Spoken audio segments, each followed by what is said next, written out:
because you didn't want to not use your ticket. W2PHO. That's right. And then you've got Michael Jackson's Neverland, the latest addition to Disney World, where kids learn how to tell time by when you know it's bedtime, when the big hand touches the little hand. Good evening. Well, that was tasteless, and Brian shows up just in time. Yeah, Brian. Hey, Phil. KB3WFV. How you guys doing? I am doing well, thank you, Brian. How are you tonight? It's Friday, a 3-day weekend, and I don't have to deal with the general public till Tuesday morning. Man, how cool is that? W2 EN1. Hey, Brian. Then I have 2 days off. Perry, them squirrels are getting nuttier and nuttier.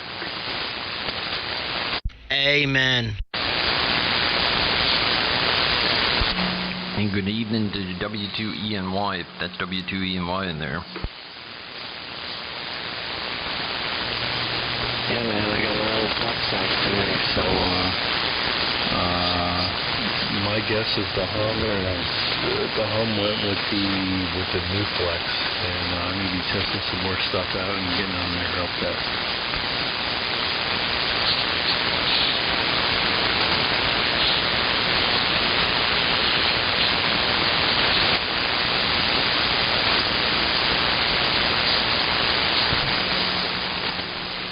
I think you said you're on the new flex, Bob, and if you are, I think you asked about the hum. There's some vicious QSB down here in Maryland. I don't know if you guys are getting it down there, but listening along here to Clark and Phil, they come way up real loud and then go way down. So I wasn't sure if that's the case. I didn't hear a hum. Yeah, no problem. This is the original flex.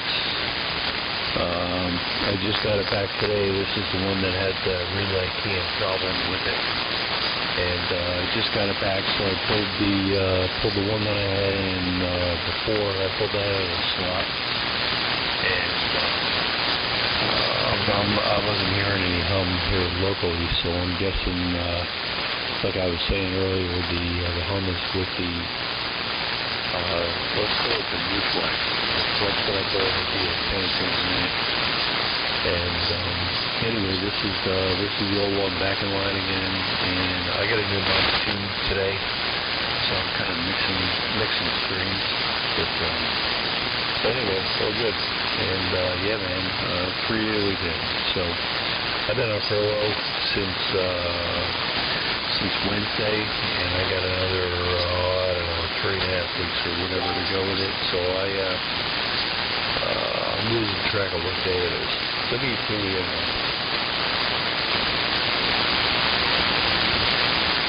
Well, I caught most of that, Bob, and with the way the band is, I can't really comment on it. At one point, you came way up. It sounded like you might have been overdriven a touch. And then you went way down into the noise and disappeared, and then came up a little bit there where I heard your call. So the band is definitely up and down here. So we're getting some. Might be a little bit heavy in the low end or bottom end there, but tonight's really not the night to say one way or another. Hopefully once this storm front goes through here in Maryland, at least that's what we got going on here, we'll get some better conditions, I hope. KB3WFV.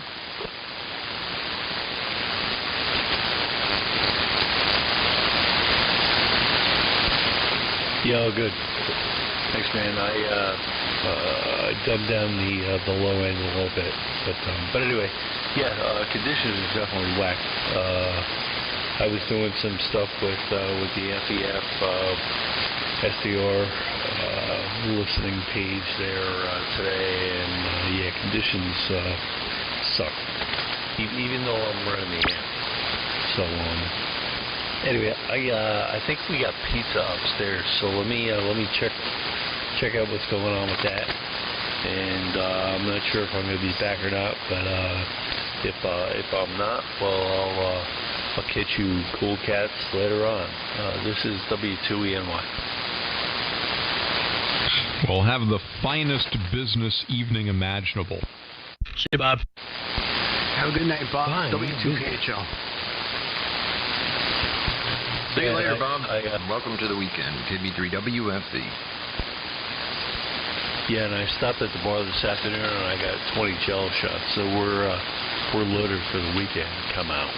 You love them Jello shots, man. Hell yeah. Hey, those things set off propane alarms. 20.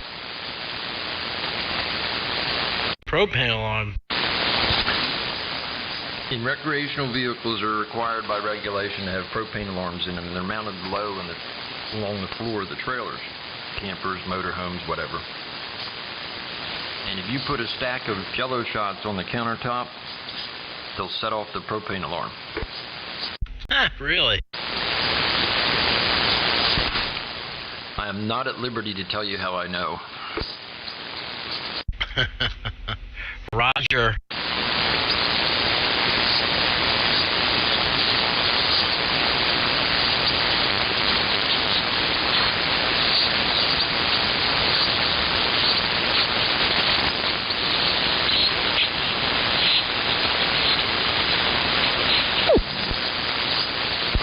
I can't drink like I used to. It's almost like it's This K2XAM. a couple of beers, and then I start to think about how I'm going to feel crappy later on, so it kind of stops me.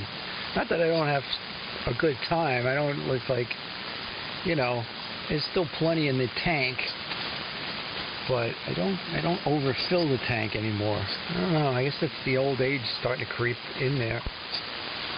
It's exactly why I don't drink. Decision, because I'm the same way. You have to decide before you start.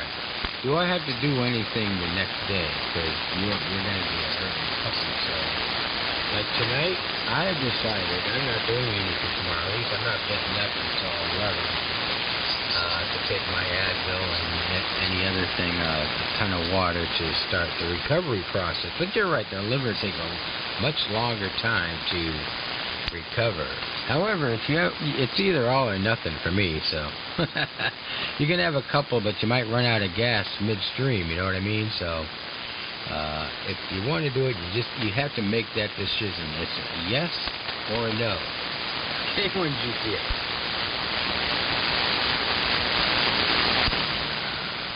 Yeah, I'm looking for the middle of the road there. I guess that's kind of boring, though, right? Yeah, you're either on the gas or off the gas. I get it. That's cool, too. But, what's up, Cat? What do you have to say? What? Yeah, that's what he has to say about that. We all have animal land here. We've got Murphy, your cat. I have one called Goober, the $5,000 miracle cat.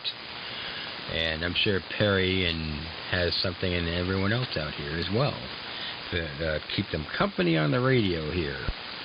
I got Hank, the black and tan coonhound puppy dog. He's 11. Well, he'll be 11 at the end of the month. All right. You can't call him a puppy dog. He's 11. He's a puppy. Brian, he is a puppy. That's like demasculating. He wants to be a dog, a man's dog. Nah, he's so lazy. He don't care what. He don't care about nothing.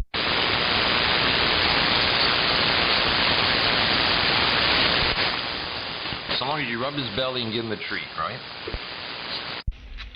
That's right. I love that dog, man. He's with my mother right now, but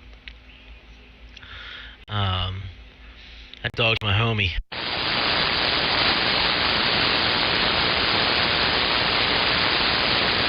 And they never talk back. Amen.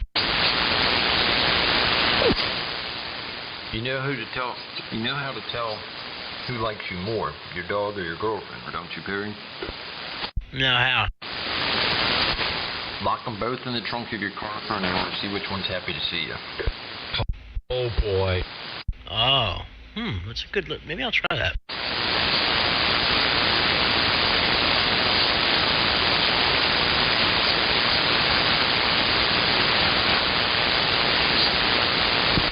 Yeah, I had a yellow lab.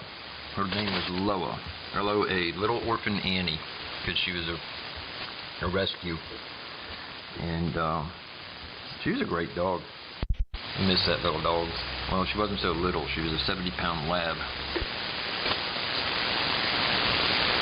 Yeah, Hank's a medium. He's about 40 pounds. He's not a small dog, but he's definitely not a large breed by any means. But he's old. Like I said, he's 11. But he still runs like he did when he was younger, and doesn't quite jump as high as he used to. He's getting a little bit of some cataracts, and he used to be able to. I used to tell him, "Come on, boy, up," and he'd jump up onto my chest, and I'd jump up into my arms. You can't do that anymore. Like I said, the cataracts, but he's still very active, very healthy, perfect weight, not overweight, not skinny, real good coat. He's a really good, and he's extremely spoiled.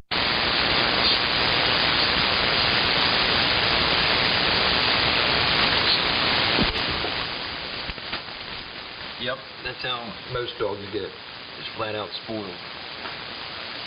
This dog was an indoor dog. If she wasn't in the house with us, she was on the deck where her little space was to hang out. And the greatest doorbell in the world. Yeah, I bet. See, my dog, like I said, he's lazy. He's literally had raccoons, hence he's a coonhound, walk past him as he was sleeping on the couch, and he didn't wake up. My mom had raccoons come in her cat door and go upstairs. He was sleeping on the couch in the living room, walks past him in the living room, the raccoon goes up the steps to where the cat food is in the bathroom upstairs, and then walks out of the house, or excuse me, didn't walk out of the house. My mom woke up, she heard something in the bathroom, and Hank, kind of freaked out at that point and was kind of more or less scared of it. And my mom ended up hitting it with a broom and cornered it, and it was a 2 a.m. fiasco. W3 MMR. I'd say that's grounds for probation. Glad.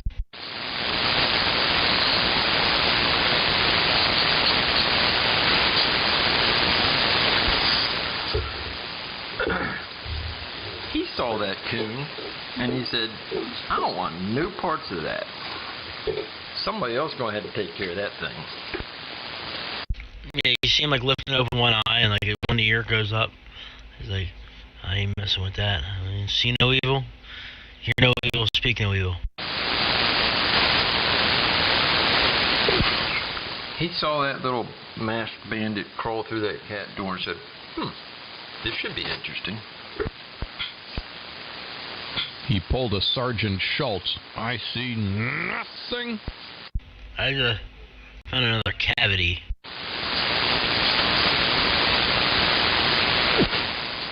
Probably the greatest story about my dog is it had to be 1:30, 2 o'clock in the morning. And from the other side of the house, my daughter, from her room, I hear, what the hell? And the dog's growling and starts barking. And to come out of my master bedroom to my daughter's room, I pass an exterior door. So I did is open the exterior door and went, dog bolted out the door. And before I could get to her bedroom, which actually happens to be the ham shack now, I hear the dog, and the neighbor kid across the street going, oh, it's me, it's me. Dog chased him all the way home.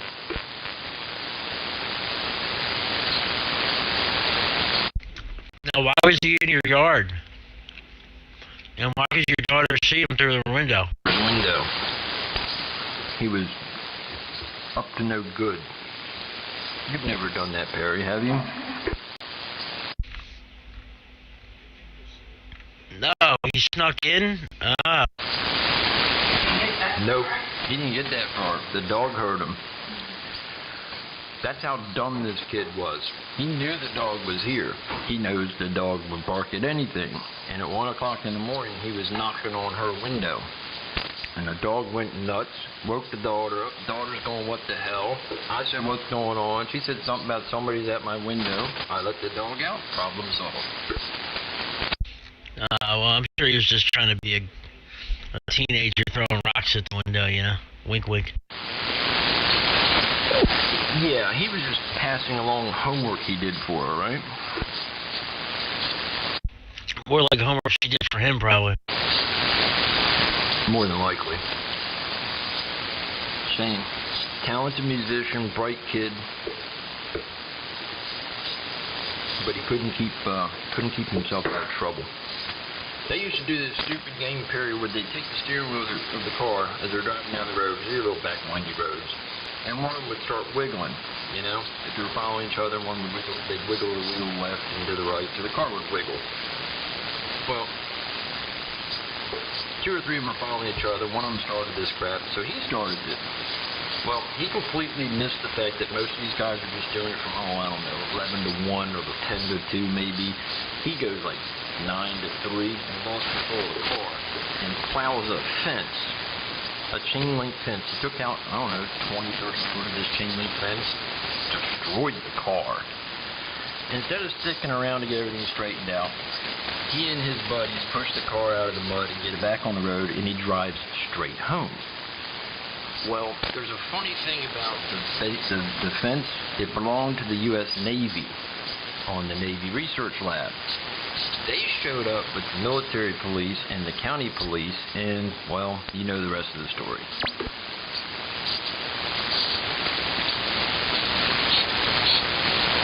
Hold on. One moment, please. Uh-oh, he's lost power, Scotty. I kicked my crossover off of my subwoofer. My subwoofer's under my desk. I had my foot on top of the subwoofer and I kicked it. And it went flying. So, it was United States government property.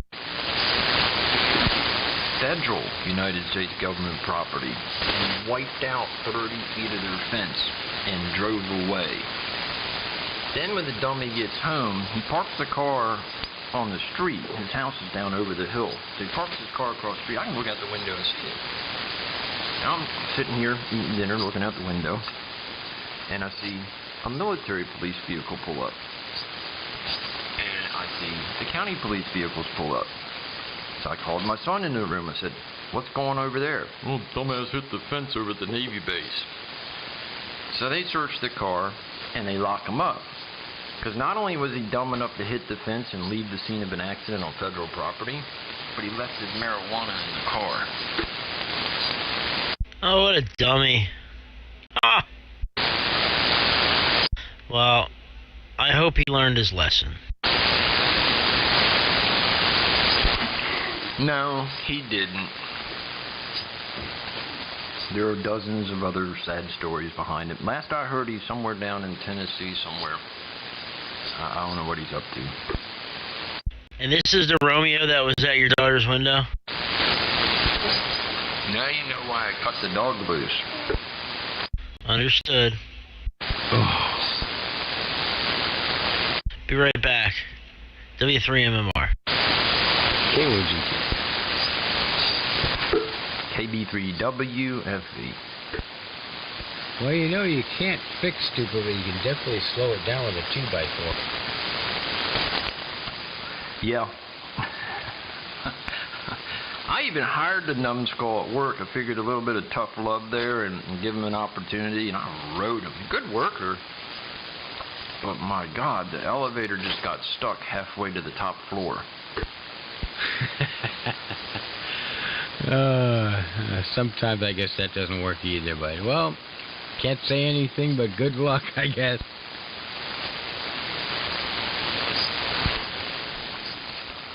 He had somehow or another got on with the county, and his only job was to go around and empty the trash cans on the boardwalk and maybe pick some trash up off the beach.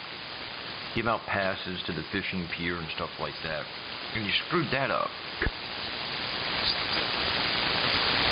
Wow. Well, that's a huge learning curve then, and maybe the curve will peak at some point, but apparently this is not the time, I guess so. Yeah, there's a lot of people like that that just don't get it. Yeah. You kind of hope that someday he's sitting around and like a ton of bricks hits him going, damn, what am I doing? Yeah. Well, maybe a little time in the Red Brick Hotel will get him to see the light. Oh yeah, he's been there. The other neighbor's kid, great guy, he rode a boat.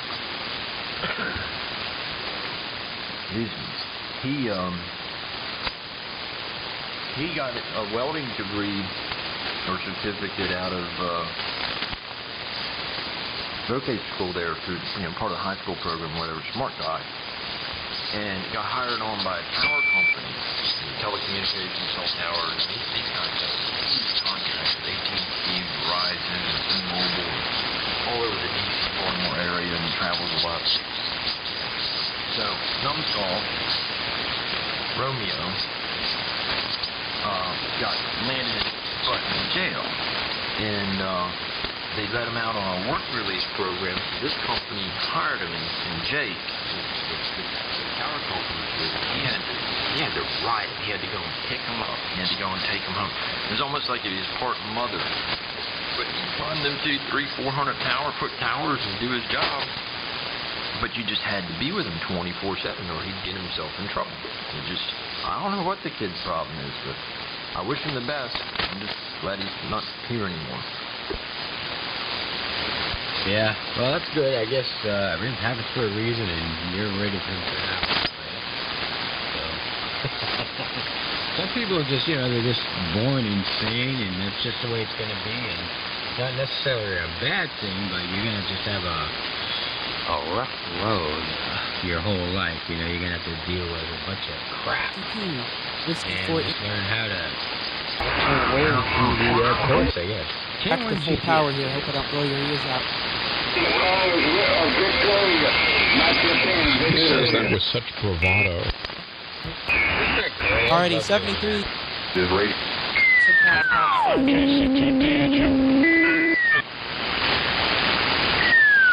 No, holy donut.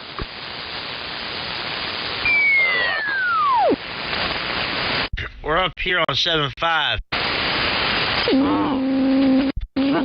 This receiver. Hold on, let me see. 17.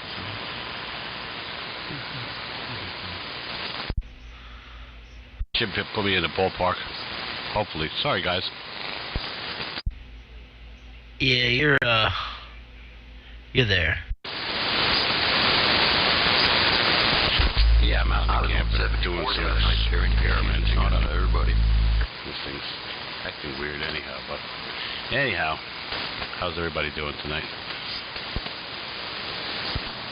Doing well, Jim. How about yourself?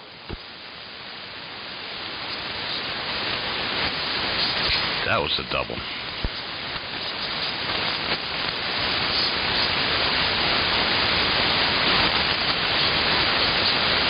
I heard Brian ask you how you were doing, and I said hi, Jim, and somebody else said hi, but I didn't double with Brian. Okay. Hi, guys. And things are okay in the cold. It's just starting to drizzle a little bit outside a bit. I guess I'll be putting off mowing the grass first thing in the morning anyhow. Oh, Yeah, you wow, got it's 3 days awesome out coming here up right Monday. now. Sunny, it's 70 degrees, it's awesome out. I'll be out in the deck later on frying up some hamburgers or something, so sorry to hear that you're getting drizzle, but here on the Cape, beautiful day today.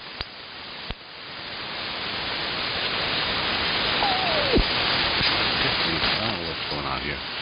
It's been a really nice week, but I I guess we need some rain. Don't really need to make this grass grow anymore because it grows like wildfire.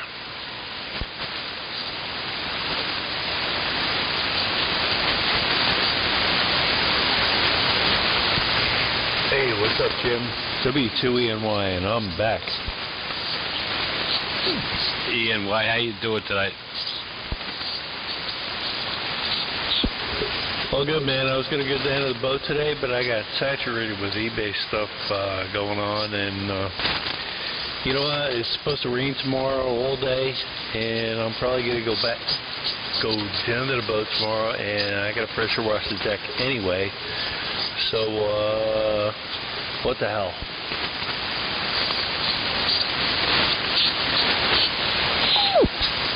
Yeah, what the hell? Yeah, look, it's kind of quiet out on the river right now, except a couple of tugs to it 5 years ago are unobtainium at this point, and it's just going back down that. Holy bleed over. Tug coming up now. A lot of tugs out there lately.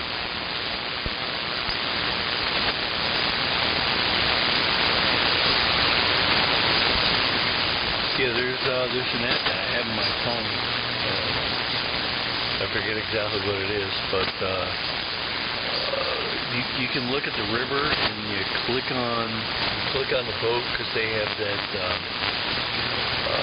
2 meter VHF link, the 8S or whatever it is, and you can click on it and you can like look up their stuff, like where they're going, where they've been. All the stuff about their boat. It's pretty cool.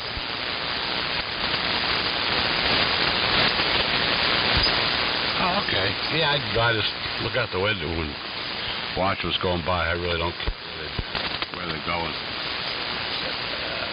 Some of them tugs, I guess, they push them fuel barges or whatever. They probably go up around Port of Albany or so. Unload them and come back down and look, they're empty. And I think there's another one, a bunch that run back and forth between Point and Haverstraw down to Tilcon.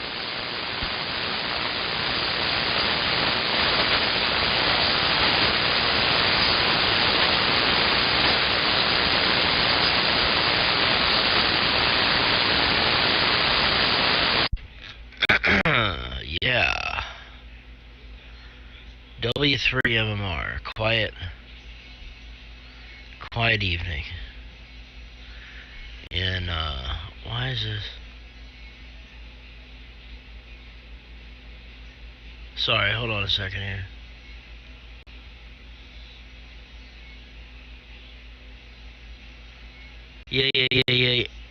Yeah. Whatever. Okay. Everything's normal. Looks normal anyway. Hopefully it sounds okay. It sounds marvelous. Well, Wes, you sound marvelous yourself. Yay. 1, 2. Marvelous. I was listening to that stream you had at the ladies' night. It was funny because you must have been playing a game or something. Once in a while you'd hear this.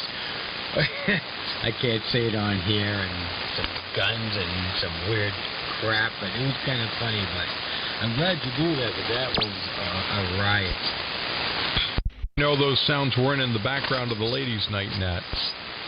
Yeah, I'll forget I'm recording sometimes, and I'll start watching YouTube videos, or a video on Facebook I'll come across, and my screen capture program captures the PC audio, so oops.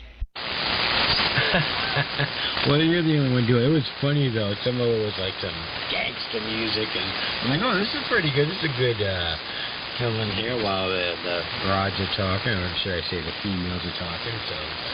Yeah, but that was funny, though. Good job. The broads.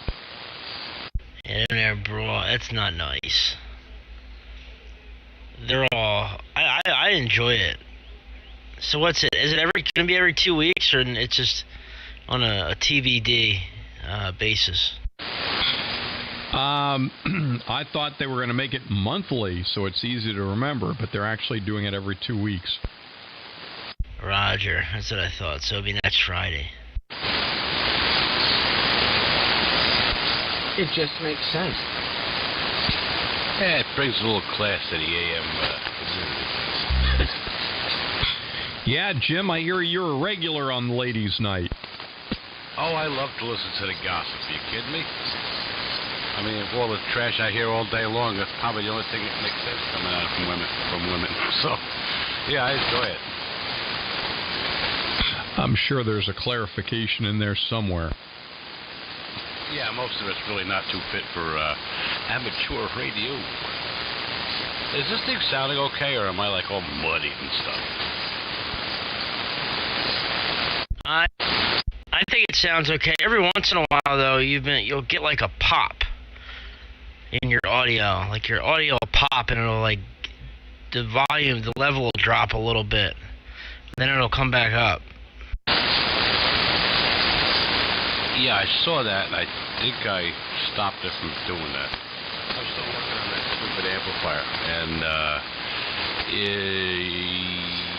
yeah, I'm still kind of getting used to it too. It just seems like I just can't believe how little it takes to drive the thing, and sometimes I think it just kind of overdrives it, and it just does pops and weird things, and now I'm not even tickling the screen current unless I go bah! Like that, and it seems to be happier. So I don't know. It just scared me. Bah! I was not expecting that, Jim. Nah, it sounds fine now. Verbal features hit you guys. I didn't expect myself to do that either. Kind of jump back. Now, is anybody else tired of like this coronavirus crap and like wearing masks? And are you guys one of the ones that are freaked out going into public and gotta stand and make sure you're 6 feet away from people and have to make sure you wear your mask and your gloves and you're disinfecting everything? Or is anybody else tired of it like me, and like the only time I ever wear a mask is if I have to go into a store because they make me? I'm just over it, period. Yeah, I'm pretty much done with it too. I'll wear my mask. Like to wear the mask when I gotta go to the store. Or if I got, a customer coming in, that I see is wearing a mask. Yeah, usually a lady or something like that, when I get my head out from under the hood, I just say, hang on 1 second, I gotta put my bank robber's mask on. I put my mask on, just, to make them feel at ease that the dirty old mechanic ain't infiltrating them. But a lot of my other customers come in without it, because I'm sure they pretty much had it with it too.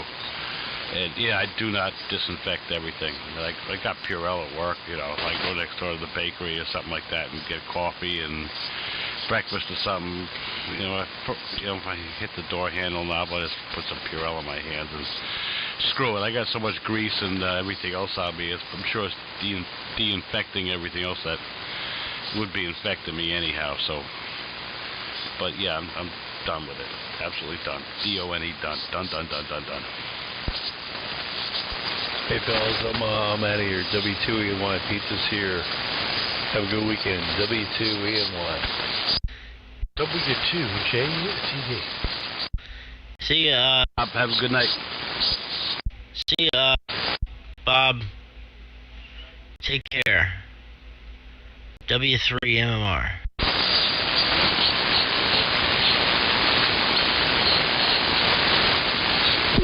Well, there he goes in a flash of light and Hi-Ho silver. He's wearing a mask because he wears one to protect you, and you wear one to protect him. It's basic civility. And it's Paul. No, I never heard of him before. Hey, your father's got a hell of a station there. Yeah, it looks pretty, doesn't it? Looks pretty. You ought to see it on the radio. He does all right. He does. All right, you're now the king of understatement. A certificate will be awarded. Yeah, I don't want to make his head too big now. It's big enough already. Nah, he really does have a great station over there. I enjoy it. And I enjoy getting over there every chance I can. As well you should, because you got one over me. Your father's alive. And, flaws and all, wrinkles and all, enjoy them. Yeah, that's the thing, man. It's, we lost a lot of time from fighting, and a lot of it was my fault, and, now I'm trying to make up for lost time there, kind of, so. Nah, it's cool. We have a real good relationship, so. Anyway, yeah, my mother lives a block from me, too, so I see her a lot and try to cherish it, try to keep the frustration at bay. Yeah, no fault, Every day's another day. Live fast, live large, and, die tomorrow. Live long and prosper. I'll be right back. I'm going to take a break. I'm going to go run and get a drink. And come back, kick my feet up, enjoy my Friday night. W3. Measles, mumps, and rubella. Or no. W3 Mystery Meat Radio. We'll be right back. Catch you in a bit. Okay, what'd you get? Yeah, it's the W2JTD Jingling, Tingling Dingleberries. I just stopped in to say howdy. I'm going to go in the listening mode. Get you the bit, Barry. KC2DHO.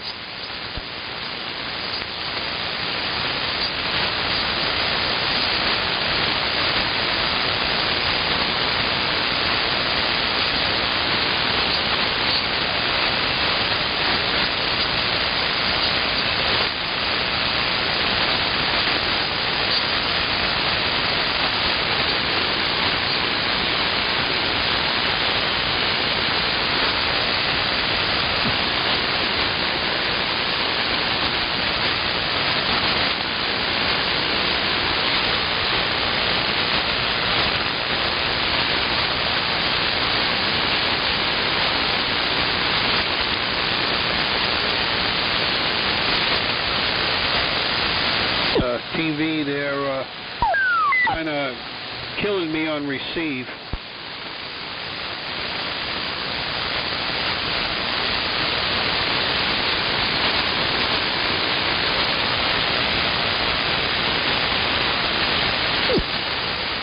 My, it got quiet out there. Yes, it did. Is that Daryl?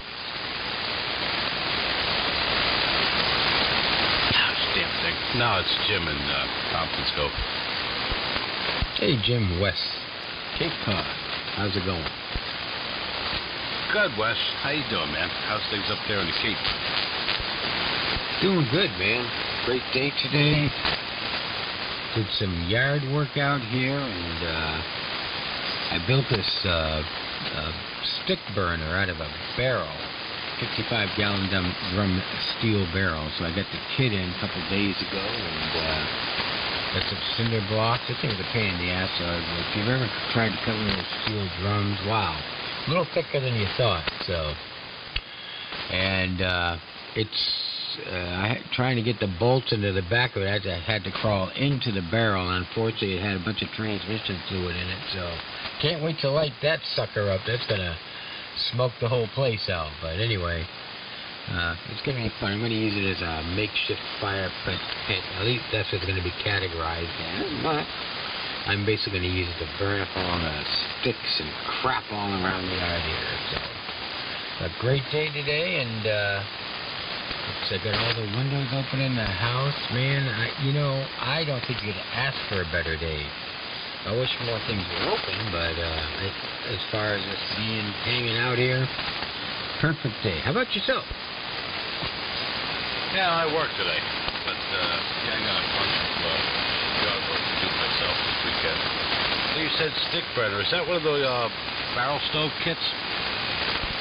Yeah? Yeah, I got it on Amazon. The first one, yeah, I waited a goddamn month, and they canceled the order. Thanks for nothing, right? So I waited there until I ordered another one. And, you know, the carrier reviews, half of them come busted up or missing parts and stuff. So I'm like, all right. So I'm ready to go to the, you know, the hardware store. I just coon rig this thing and get it hooked up. And to my surprise, it came unbroken. Everything was lined up. All the hardware was there. So I put it together and can't wait to light it up. I think I did make a big mistake, though. I realized that I should have burned it before I painted the thing, because the paint usually on those barrels will burn off. So I'm going to predict that all that paint I put on there is going to burn off. So, but after that, I think it's going to be pretty good. Okay, yeah, I was wondering if it was actually one of those barrel stove kits, like the Vogelsang kits where you supply the barrel, you know, and they give you the door and the legs and stuff. I built quite a few of them things over the years. My dad built a couple of them. We used to have a double barrel one in the barn, and you know, he was out there farting with a car or something like that. Yeah, it heat that whole barn up. Geez, I had one in the bus. We built a bunch of those things. But yeah, you definitely, first time you light that thing off, you take it outside, you burn the crap out of it. And you burn all the nasties out of the drum. Then you can paint it if you want. But yeah, and always leave like a bed of ashes in the bottom. Because it kind of protects the bottom of the barrel from kind of rusting through. We used to get between 8 to 10 years, you know, out of a barrel before it would start getting weak. KC2DH, a lot of heat. This thing is going a little flaky on me. I'm not 100% sure what's going on, but I'll figure it out. That's exactly the first one I ordered, is that name, so you know your stuff, man, yeah. Okay, cool. No, it's not going to be heat, nothing. It's just for disposal of unwanted material, and even if I get 5 years out of it, I'm good with that. So, awesome.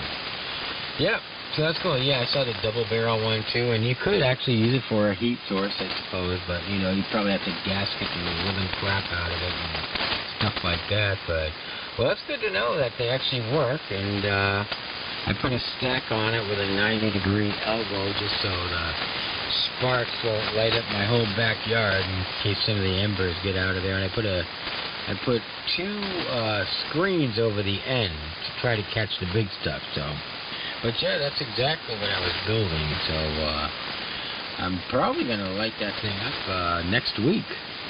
But yeah, unfortunately, I cleaned it as good as I could, but it was a transmission fluid problem, so I just can't wait to see what this thing's going to do. K1 GTX. Yeah, it'll smoke really good, but that burns. You get a good hot fire in it. You burn out the paint off them drums, and your first burn, really. I've had them drums, you know, for heat sources, pretty much glowing red along the sides. And they work fantastic. You know, a funny story is, folks had like an old farmhouse down Chestnut Ridge years ago, and you know, we used to burn stuff out in the yard, and yeah, I used to do it just with a barrel. You know, you take an old barrel, take the lid off it, and punch some holes in it, and just throw sticks in it. You know, just standing up, just an old barrel. And you know, they built a development alongside the old man. And, you know, one day the fire inspector comes up and says, well, you can't burn in an open barrel. You can't, you know, getting complaints from the neighbors over there and stuff like that. So I thought, okay, no problem. So, probably a couple weekends later, I thought I had a bunch of crap to burn, so he grabs the barrel stove out of the barn, drags that out in the yard, sets it out in the yard, and starts firing the stuff in the barrel stove. Fire inspector comes up, looks at it and says, so, you got me there, Walt. You're allowed to burn your wood stove. I don't know what I'm going to tell him next door, but I'm just telling him you burn your wood stove. That's great, because I'm wondering that's what's going to happen, because burn permit season here on the Cape is over. A fire pit, I don't have the room for that. It's got to be like 50 feet between any dwelling. However, this thing is a contained, basically, furnace. It's an incinerator, per se, even though in Massachusetts you cannot possess an incinerator. So it is going to be tricky. I know they'll be here, because I know it's going to smoke. And I have a bunch of, well, we're on amateur radios, people that here that don't like to mind their own business, so I guarantee they will be here within 20 minutes of me lighting that thing up. So, anyway. But, you know, it's always good. It's free entertainment for myself, too, so I get to confront the fire department and see what the law is and if they're going to make me do something, but I just want to clean up my yard, man. That's all I want to do. And the dump's closed. The scales aren't open. I want to get rid of this crap. That's it. Anyway, enough for that. But thanks for the input. I appreciate that. And like I say, I'll be firing that up probably Monday or Tuesday, and we'll see what happens. K1 GTX, back to you. You know, we just tell them flat out, you know, it's a wood stove. You know, if they don't ban wood stoves in the Cape, testing on my wood stove, you know, just checking the thing out before I, you know, mount it in the house or whatever. And, you know, no law against burning a wood stove, and it's a contained fire, so yeah, just pick a stack of pipe sticking out of the thing, and somebody says something, I'm testing my wood stove. I just put this thing together. It's my new wood stove. It's gonna keep me warm this winter. Can't afford energy, you know, so we gotta cut back a little bit. Things we put in a wood stove. It might just work, technically speaking. All right, cool, man. Well, thanks for the input. Good talking to you. I'm going to take a little break here, run back out, wet the whistle a little, and I'll be back shortly. K1 GTX here on Cape Cod.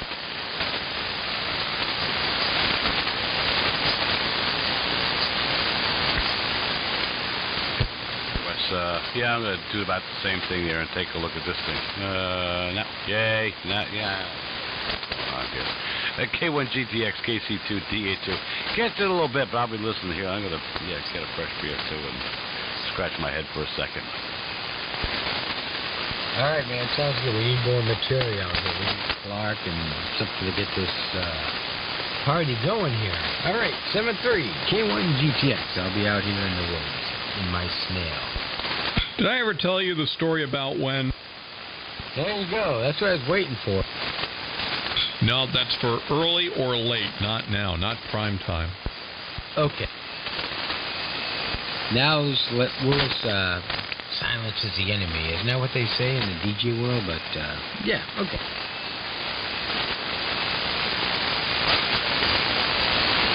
Good evening, everybody, and one BCG. What is going on?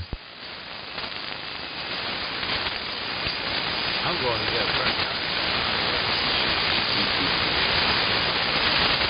All right. Wait, I'll be back. Now we're talking. At this rate, I might make it till 9 o'clock. Oh, wow. Oh, wow. Listen to that. You hear that siren? Holy cow. We've got sirens here. It's like the city here on Cape Cod this evening.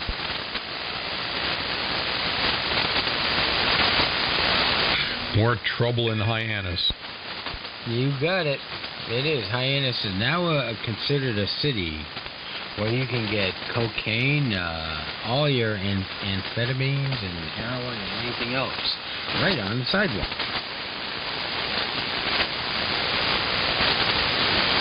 Wow, I think I remember reading about that in the travel brochure.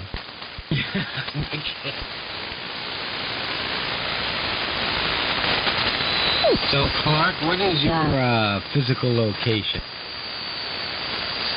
I am at my house. Okay. Can you give a district or a town? Yes, southwestern Connecticut. Oh, okay. So how are things up your way as far as opening things up in restaurants and whatnot? We all have to dress up as Jesse James. Oh, you have to be gangsters? That's right, not just AM gangsters, but we have to be Corona gangsters. All right, very good.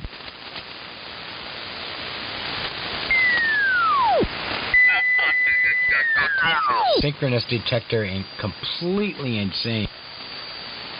Oh, really? Should I drift off frequency a little? No, please don't. Here I am.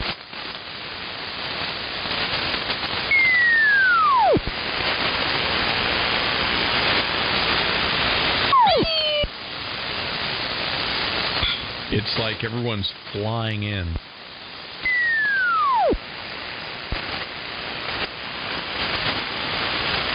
Well, they're waiting for this evening's event to begin. And gentlemen, the show is about to begin. Please take your seats.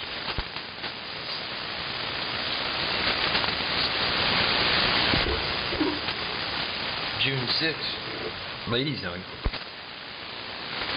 Yes, Donut Hole University will be ready with classes.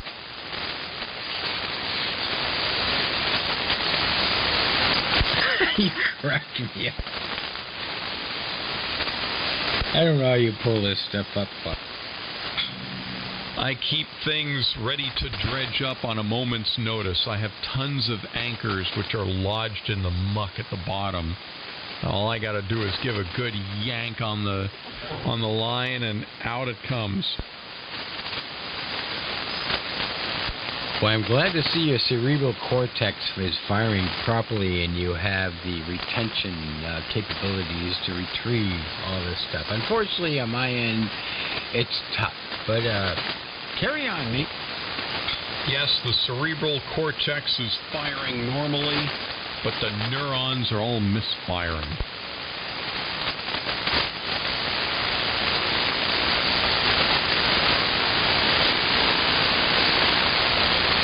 Speaking of misfiring, what happened to Bryzone?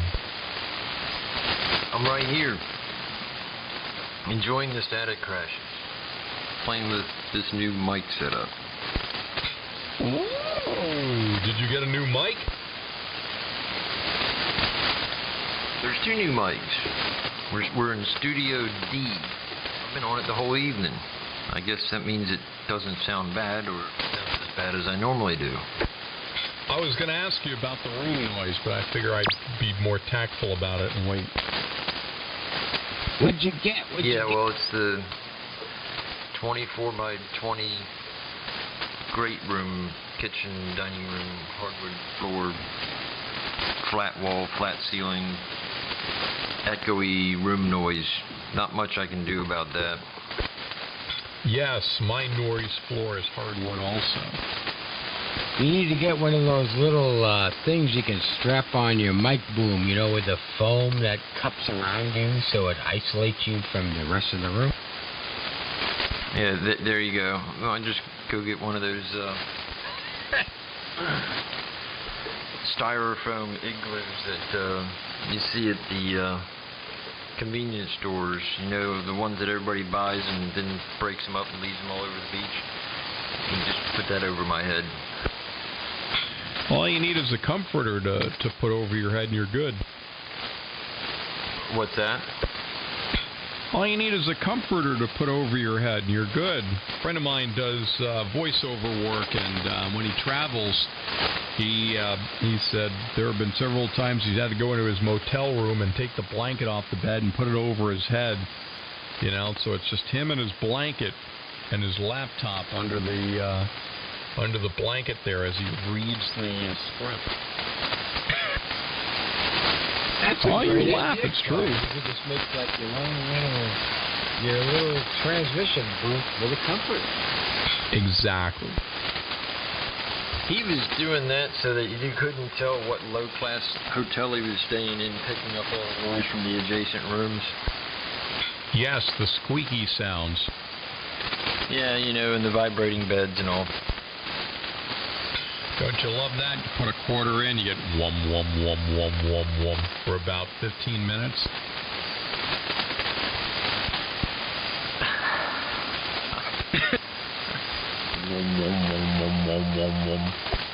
Clark, Yeah. that sounds like you know that noise from experience. Oh, come on. Who hasn't been in one of those, hourly rate motels where you hear that noise coming from the next room over? Wasn't that called magic fingers, and you had to stick a quarter in a box for the magic fingers, and the bed would jump around? That's right. Magic fingers. Next best thing to love you long time. Oh, it was easier than love you a long time because you didn't have to get penicillin. It's W2JTD jumping in with a comment. I'm going to jump out before I get killed. Yeah, this frequency is descending into condescendingness. It is, isn't it? It's going downhill quick. Anyhow, thanks for the magic fingers, like memory. At 66, as I'm getting ready to die from COVID-19, I can think, well, I had Beatles and Herman's Hermits and, a career and oh, yeah, there's that. Oh, wow, Herman's Hermits. Mrs. Brown, you have a lovely daughter. Oh, he's cool, man. I know him. He's a good dude. He's just trying to make a living. Clark knows the word. Scratching as it may look, and I do mean scratching. No, there's actually a guy on BBC News, that one of the correspondents that I hear from time to time, and he sounds just like that. And it's like, what goes through my mind is, there you go, ladies and gentlemen, it's Herman of Herman Hermits, right there on the BBC. That's remarkable. Pete's a good dude, man. Don't break his cookies. His cookies are all that's left at the bottom of the tin. They're all in little bits and pieces. Uh-oh. Well, you just have to take the bull by the tail and face the situation.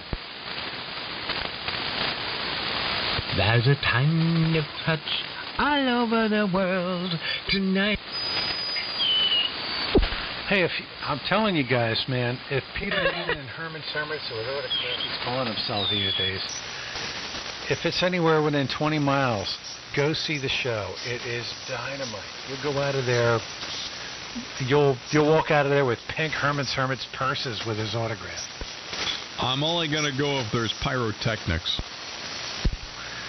The only pyrotechnics would be an errant squirrel crossed an arc on a local pole pig. Pyrotechnics at a Herman Hermits concert. Oh, my God, yeah. Or what is it, Sigmund and Freud, those guys out in Las Vegas when, what was it, Sigmund or Freud? One of the two got his head bit off by the tiger. Can you imagine being there for that show? It'd be like the crowd was on their feet applauding, and one guy was whistling and screaming, "They should do that every night."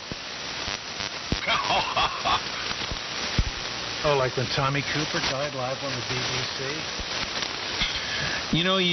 It just makes the show that much more worthwhile. They should,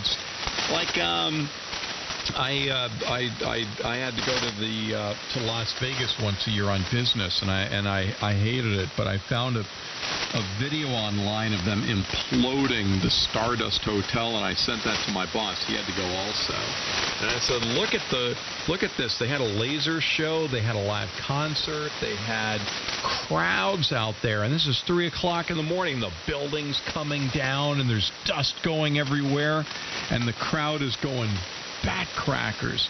And he emails me back, and he goes, they should do that every night. Be like, that would be fantastic. After a month, there'd be no more Las Vegas. All Bud Dwyer had was a bad Shure microphone. Hermits, now how old are these guys now? They're all grateful to have a good bowel movement. That's how old. I gotta figure this. Yeah, 45. As a fill-in, you could always have Ozzy bite off a bat head or two.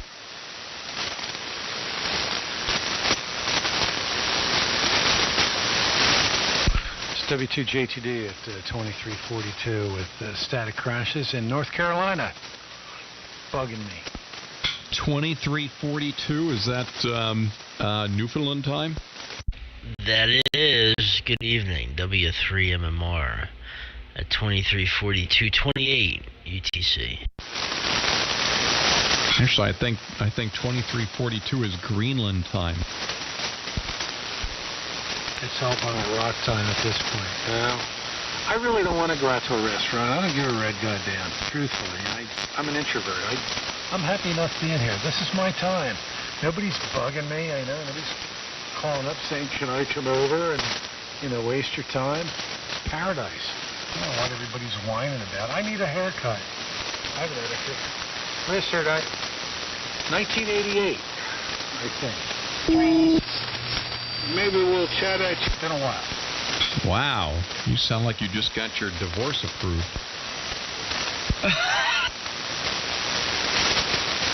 It's been a while since... Yeah, I'm on a rant, doggone it. But it's mostly the static crash.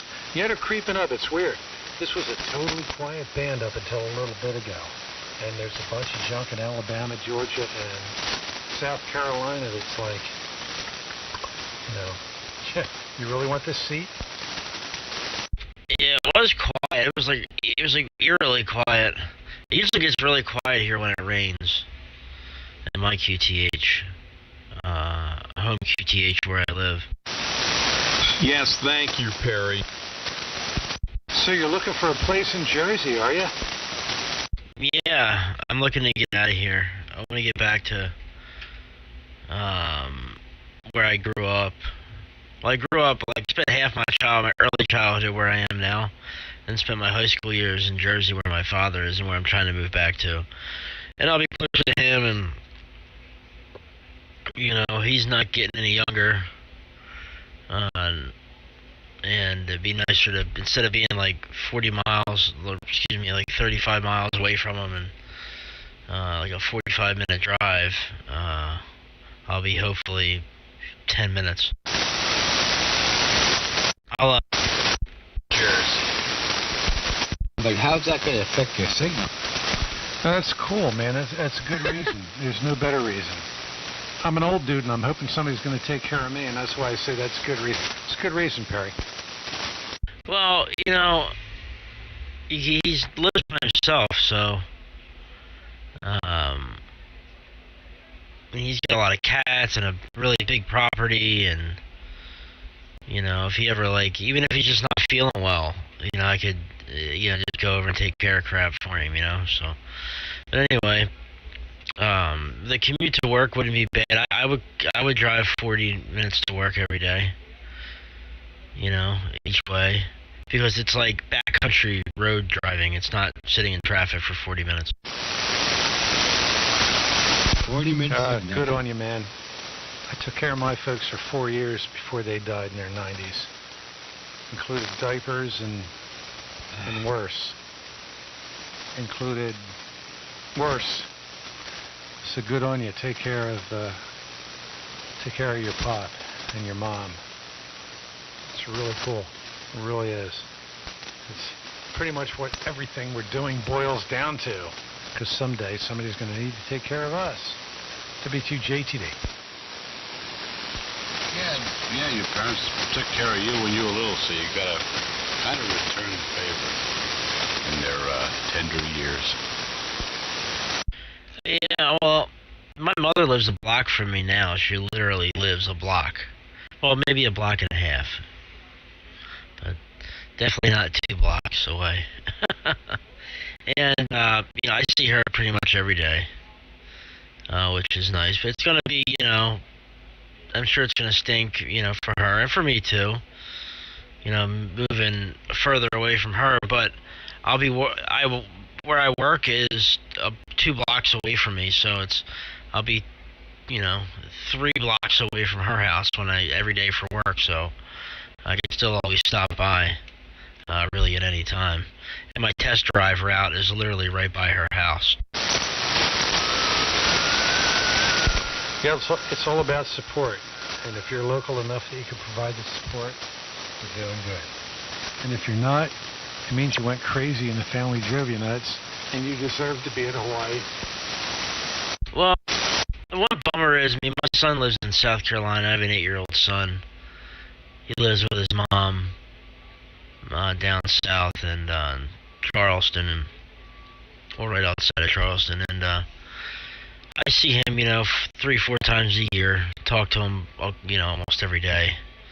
I obviously wish he lived closer, but, when he gets older, we'll see what happens. But for now, it's as good as things are going to get. W3 MMR at 2347.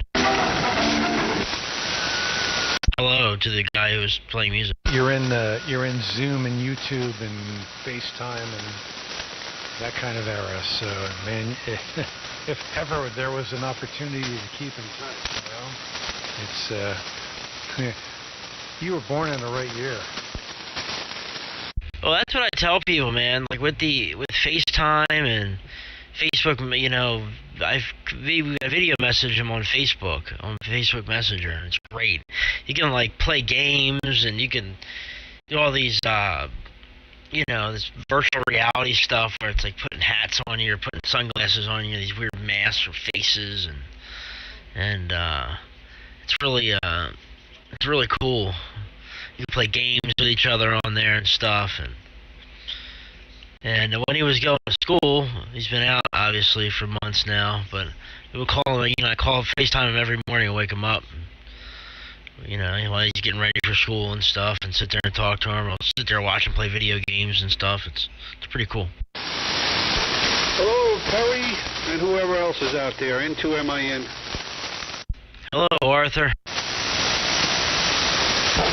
I understand why you want to move to Jersey, but Jersey sucks. Oh, you think Jersey sucks? Talk to me.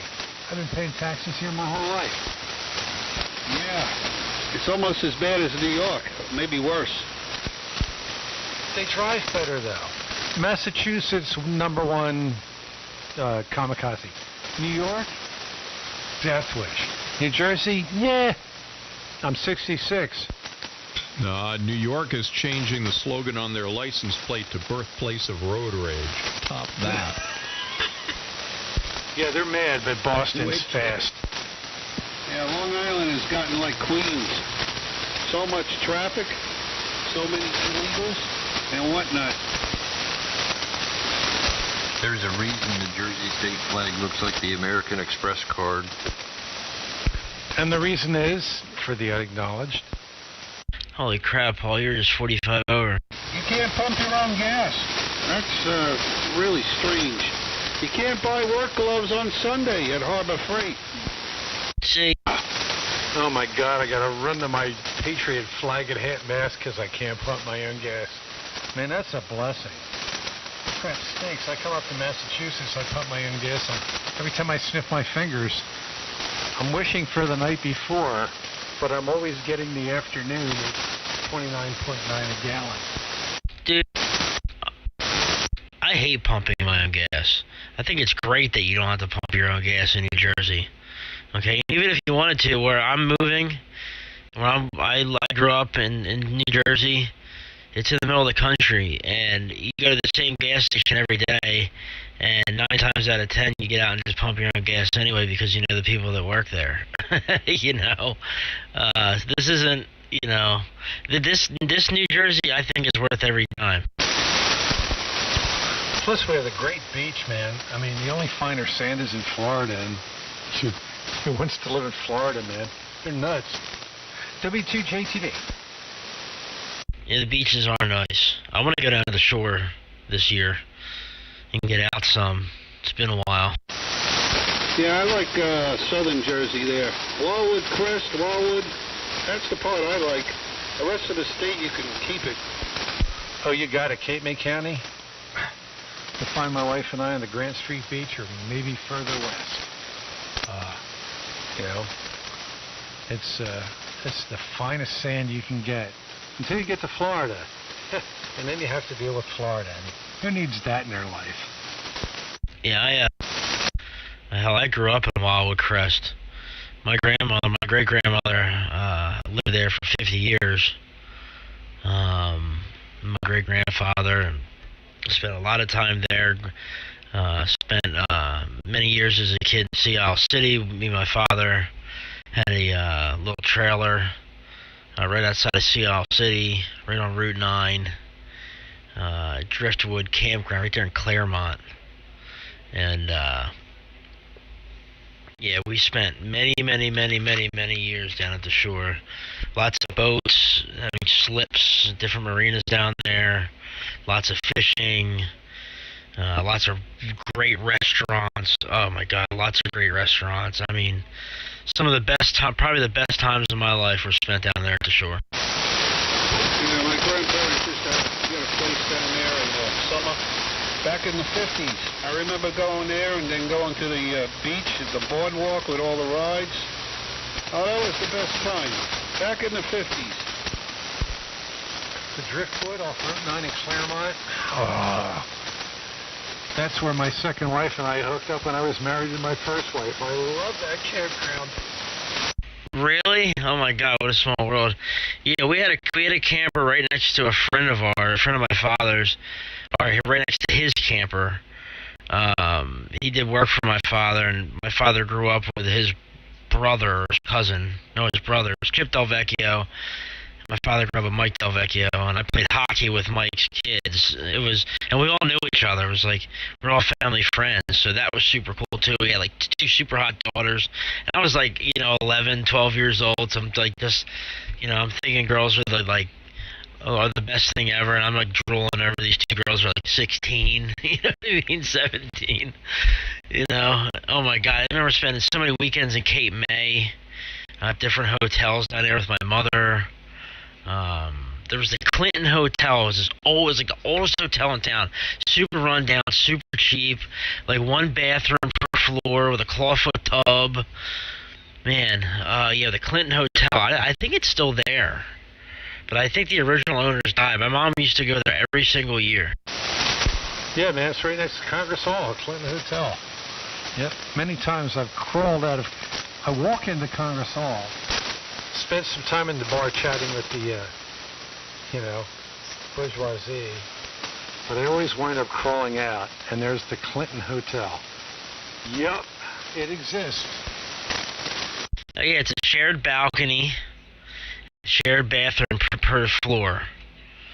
I don't know if it's still shared bathroom. I'm sure it is, if the place is still open. I don't know, but this was years ago. This is, probably, 20 years ago. Hey, it's still the same, man.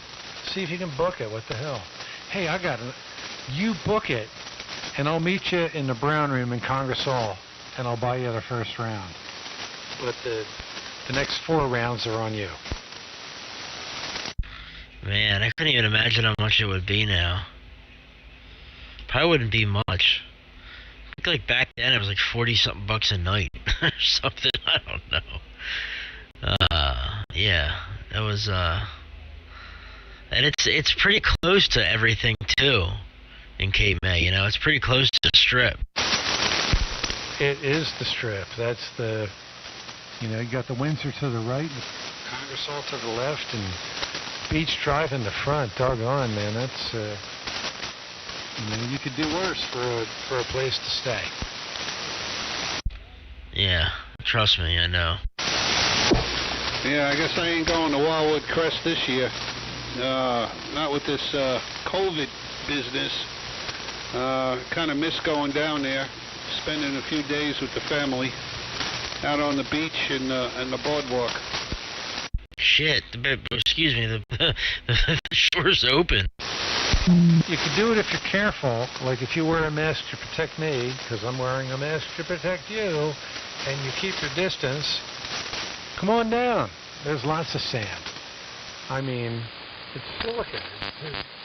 It's an element or a compound. Yeah, well, the wife, I can't convince her to go down there. That's the problem. The XYL, the boss with the short pants. I'm picturing your wife like Costanza's wife on Seinfeld. I don't know why.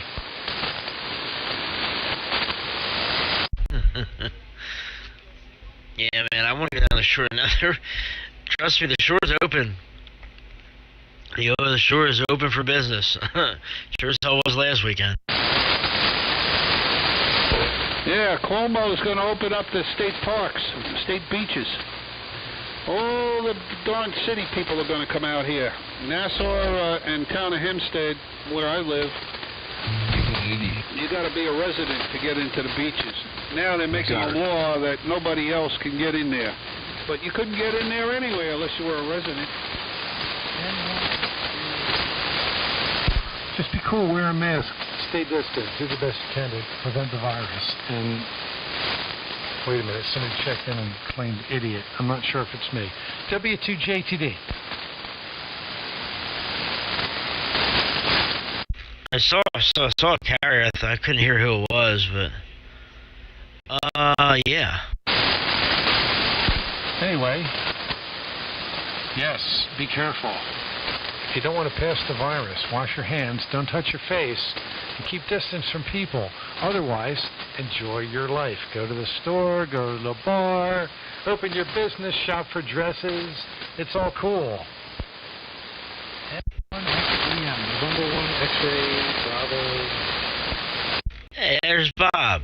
I can hear you, Bob. Good evening. W3MMR. Yeah, well, Paul, I've been biting my nails, only wearing a mask to go to the store so I can get in the store, and working in the automotive repair industry for, ever since this started. Haven't missed a beat. I had a mini vacation. I had one day off, one extra day off, and it wasn't a holiday, so that was cool, but... And I'm doing alright, but knock on wood, man, I know I'm like walking the tightrope. I almost applied for the job you advertised there, Perry. I was years at Palmer Chevrolet and Oldsmobile doing tune-ups and undercoating. But I'm 66 and I don't want to work. So there you go. I'm qualified and I don't care.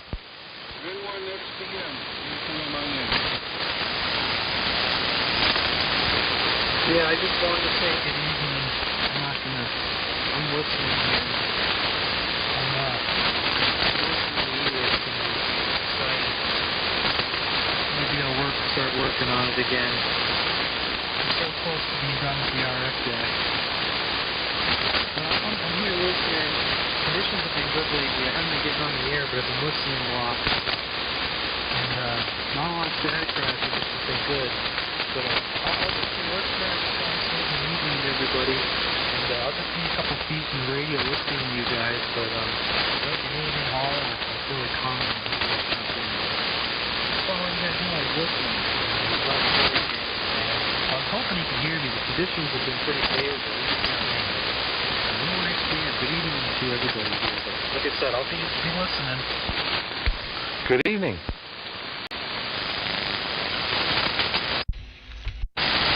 Yeah, good evening, Bob. You sounded good down this way, man. Good to hear you. Yeah, band's not that great here. Paul's, you're strong. But, the band's just a lot of, heavy QSB. Because Art, when you acknowledged Bob, you were, almost, unreadable here, so. It's doing funky things. But anyway, good to hear you, Bob.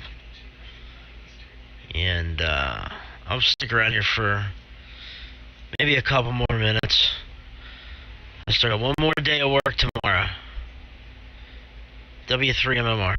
Good evening. So, Perry, if you move to Jersey, where you going to work? Hey, Shane. Good evening out to Ohio. And Art, I'm going to work at the same job for now. I'm just going to commute. It's going to be about, 40 minutes each way. Give or take, plus or minus. And, I'll, hopefully, find a job closer, obviously. But, for now, I'll just commute. What part of Jersey? Southern New Jersey. Kind of smack dab in the middle of, Philadelphia and Atlantic City. Oh, okay. So that's a fairly busy area. No, not at all. It's actually in the middle of nowhere. Yeah, it's all swamp and mud and crap. Yeah, okay. Just curious. Well, it's nice you're going to go help your dad out. I mean, I lost my dad. I was 31 years old, married, and my wife was pregnant. Oh, Jesus, I'm sorry. It's horrible. Yeah, well, yeah, my father lives on 6 acres. The one property I was looking at was on just under 2, with a probably 200-acre field on the one side of it, right on the other side of the woods. And the other property was 5.5 acres. I was looking at that house. There's a lot of farmland where I'm looking, and where my father's at. So it's really nice, and it's kind of in a really great location, being only 45 minutes or so from Philadelphia. So it's definitely well worth it. Yeah, copy on that. Well, if you get 5 acres, you can put up some serious antennas. To the real estate agent, I asked for 2 acres. She kicked me in the nads. Yeah, well, I'm dreaming big at this point. I'm just, there's houses out there, a lot of bank foreclosures, a lot of cheap, houses that are fixer-uppers, but, beautiful properties. Houses are decent, they're old, but, they could use some work, kind of deals there. So, that's where I kind of been looking. Small property, you can do an inverted V, man. You'll get out, believe me. It'll be great. Grab it when you can. Well, that's what I'm running now. That's what my father has. He has an inverted V at the apex is about 70 feet. My apex now is about 65 feet. So it'd pretty much be the same setup. I would actually hope to go higher. Oh, except for your dad has Wolfman Jack's transmitter and voice.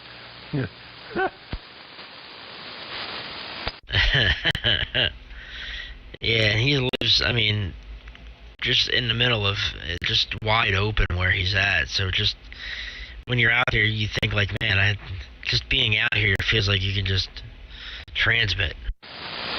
Yeah, man. Hey, you do the 450-foot towers like NJ2US up in Woodbine, There's nobody on the planet that you won't hear.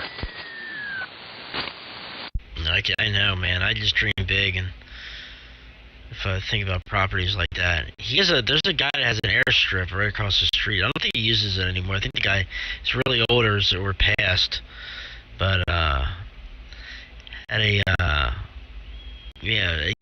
had a runway at his house across the road from my father's house in one of his fields. W2JTD, 0 hours, 5 minutes, UTC. W3MMR.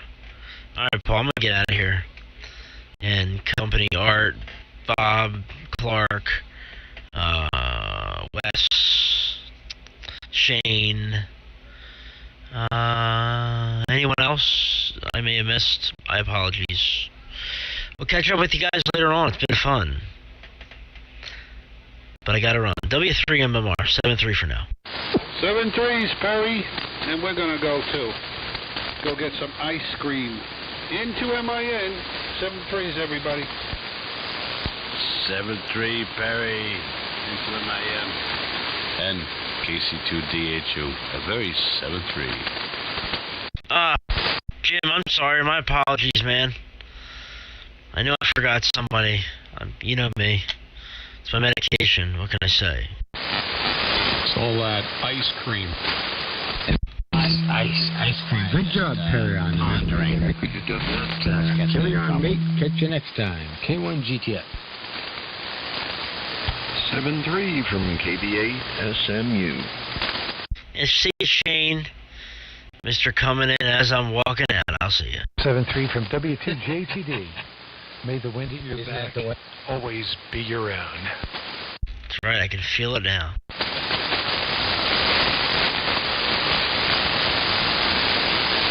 Wow, I got these contact for everybody to use. And 1XBW.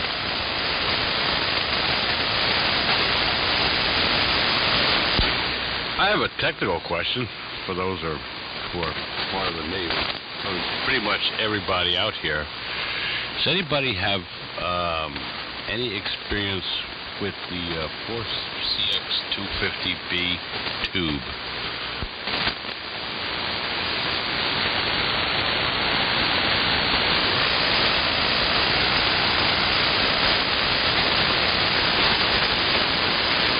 Well, that was a big comeback, huh? Yeah, I guess I'll have to wait till the Tron is around. He might have some insight that'll point me in the right direction, I guess.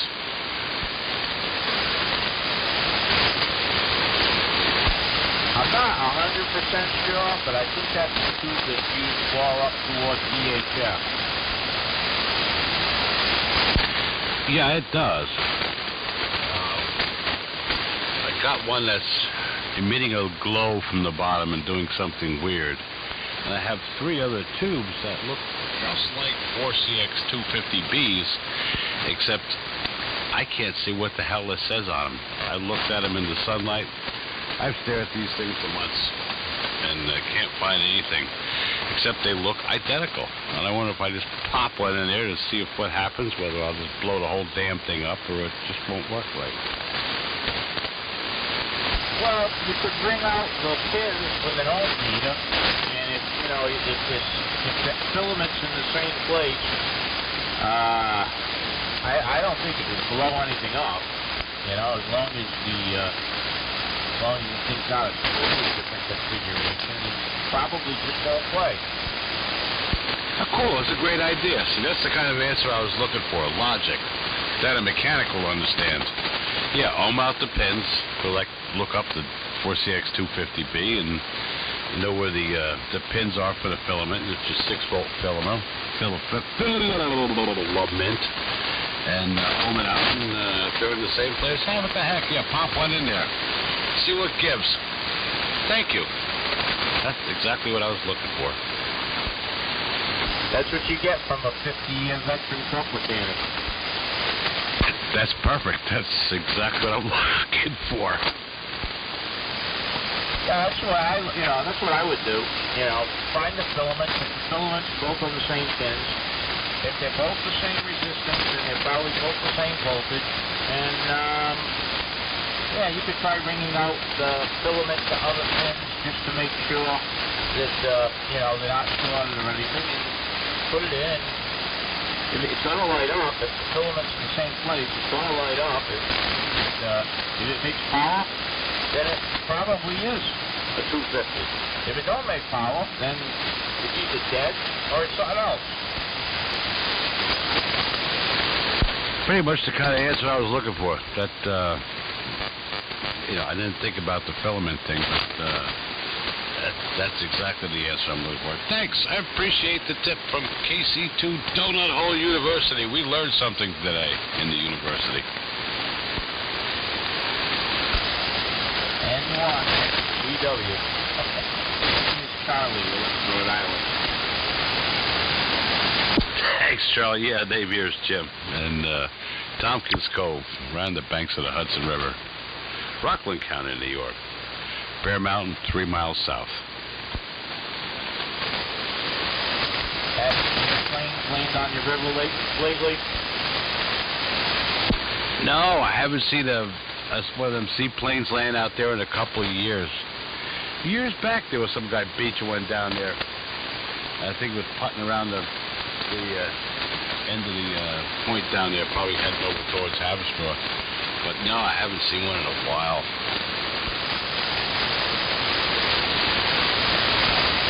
How wide is that river? Depends on where you're at. Where I'm at, yeah, at best a half a mile. By the Tappan Zee, where the Tappan Zee Bridge goes, I think it's over over 3 miles. The further north you get, the shorter it is, across. So just further south it goes, the wider it gets, let's put it that way, until you get up past north in Albany and stuff like that, and then it's pretty much fresh water from the Catskills on the north. Because the tide, by me, the tide goes both ways. And then once you get past the Catskills, the tide kind of doesn't go anywhere, and then it's just it's a downhill river. You get up past Albany, and then people can take this thing into the locks up there and get into the Great Lakes. So I'm sure it gets pretty narrow up there. Never been up that far in the river. Yeah, that's quite the river.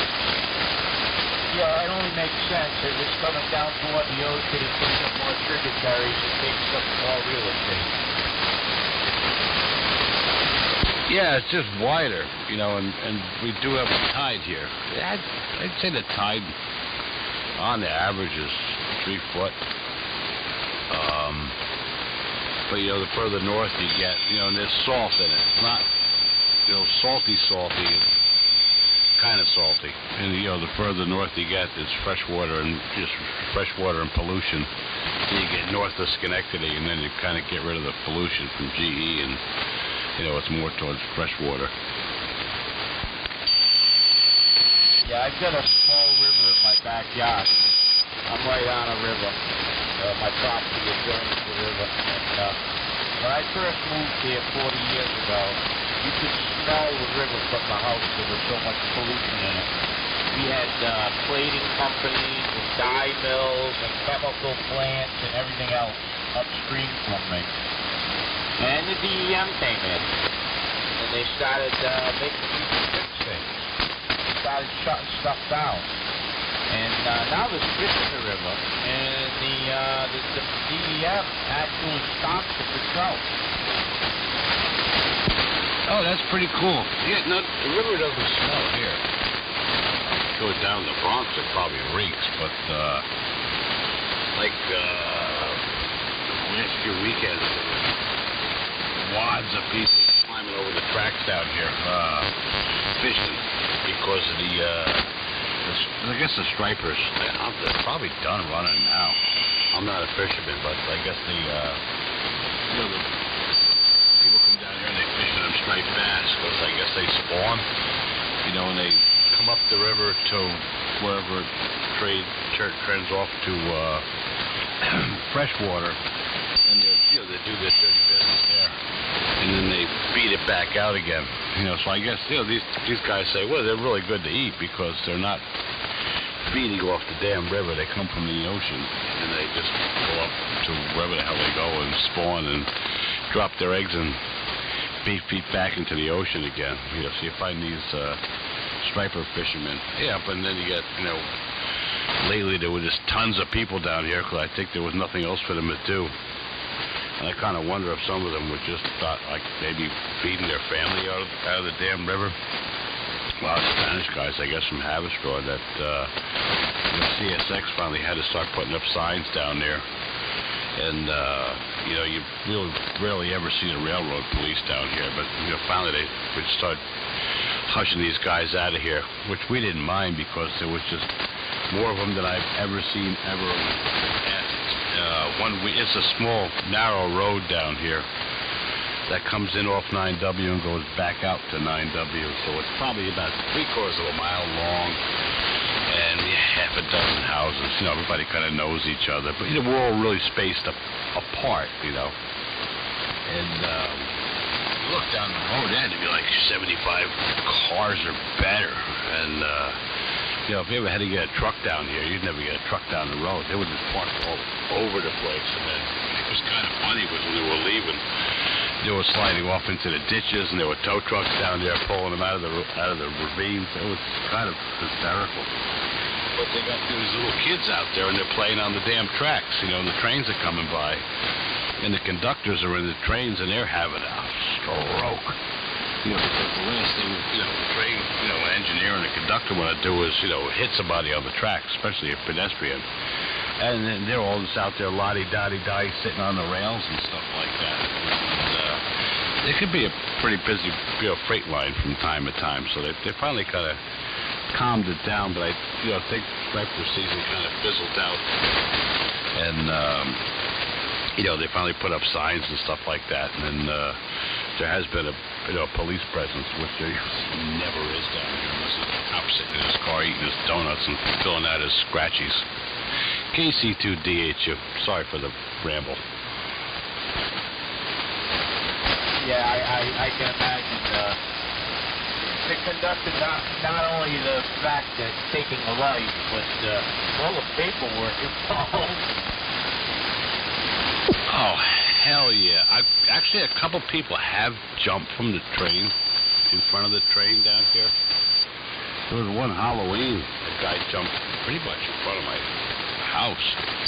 I heard the train go into emergency, and I flipped on the scanner, and he heard his broken voice to the dispatcher, "We just hit somebody." I'm like, it's impossible. It was right around Halloween. There's really nobody down here.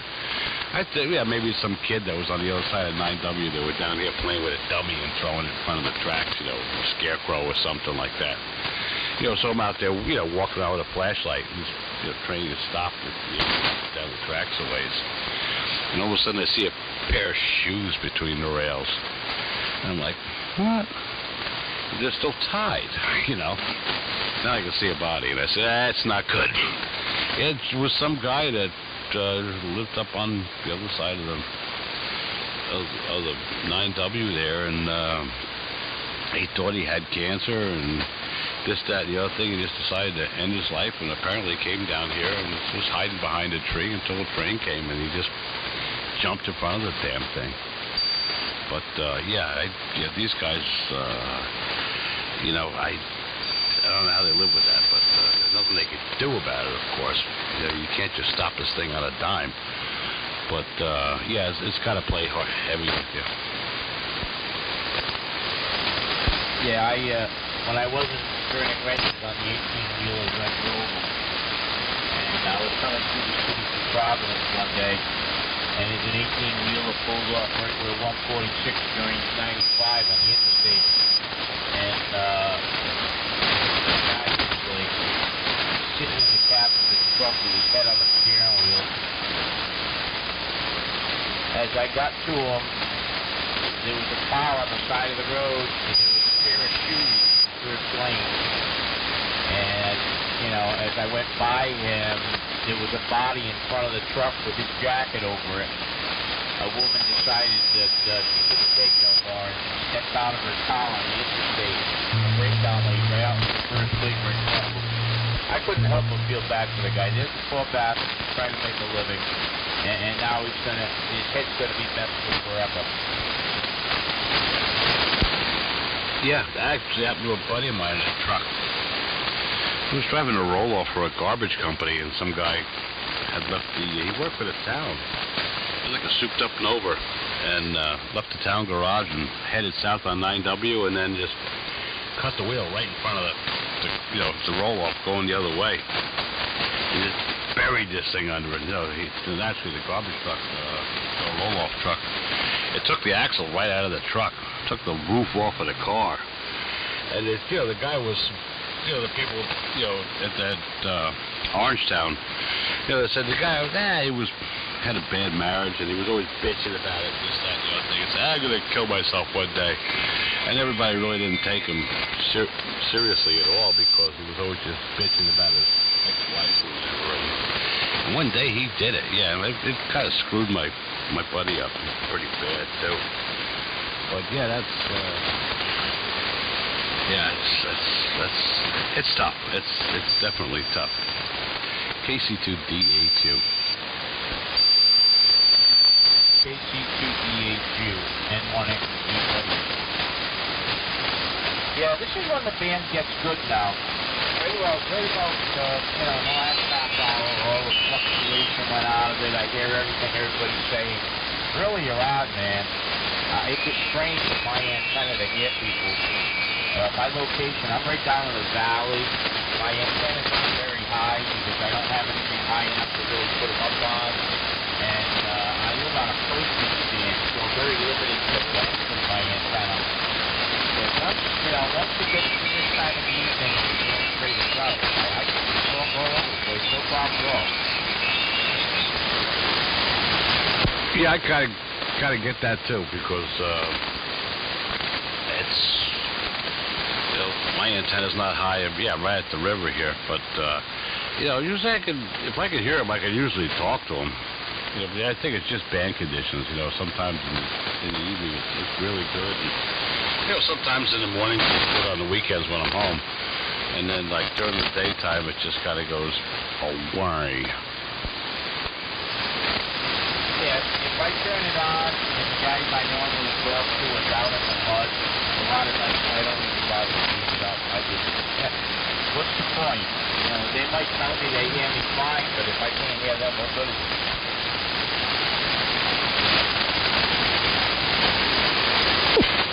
Yeah, exactly. Anyhow, I'm gonna jump on out of here, Charlie, for a little bit, and I'm gonna go measure a couple of these heater pins on his tubes. I'm kind of curious. I've been fiddling around with this thing on and off for a while. I really want to get it off my damn workbench here, and that was a good tip you gave me on it. So I'm gonna give it a shot. And I know there's 4CX 150s to the lower, and there's 350s that look pretty much like it, and they wouldn't do much for it, except still work just like a 250. So I'm going to do that. I'm going to get out the old meter there, check the heater pins on the other one, and home it out to a couple of other ones, and if everything looks fairly copacetic, I'm going to pop one in there and fire it back on again. A piece of junk, I mean, it wouldn't be if it worked right. But right now it is, so it can't be more broken. Well, it could be more broken, but I haven't had fire come at me yet. M1XBW KC2DHU.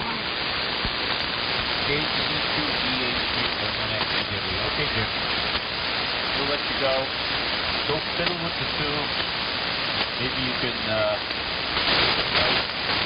make smoke. Who knows? Take care. Oh, by the way, what's it in anyway? What are you running at? Is it like a VHF amp, like a 6-meter amp? No, well, this is an SDL 1000P. It was made by Special Designs Products in Amityville, New York. Most of these were made for Air Force Mars. I'm not saying that on it. It's a 3.5, it's 10 meters, 28 megahertz.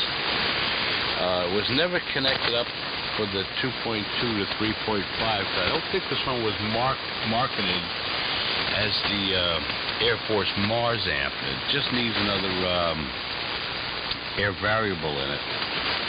Which, looking at the schematics and stuff, you could put one in it. 2.2 with 3.5 wouldn't really do me any good. I'd like to get it on 160. I got to get it working right first. Then I think if I add another air variable in there, I have that extra position on the band switch to tap into it. I may be able to configure this thing for 160. So it's like a 600 watt amplifier. It's got a hell of a good power supply and stuff in it. It's tube rectified. Damn thing weighs 95 pounds. It's not,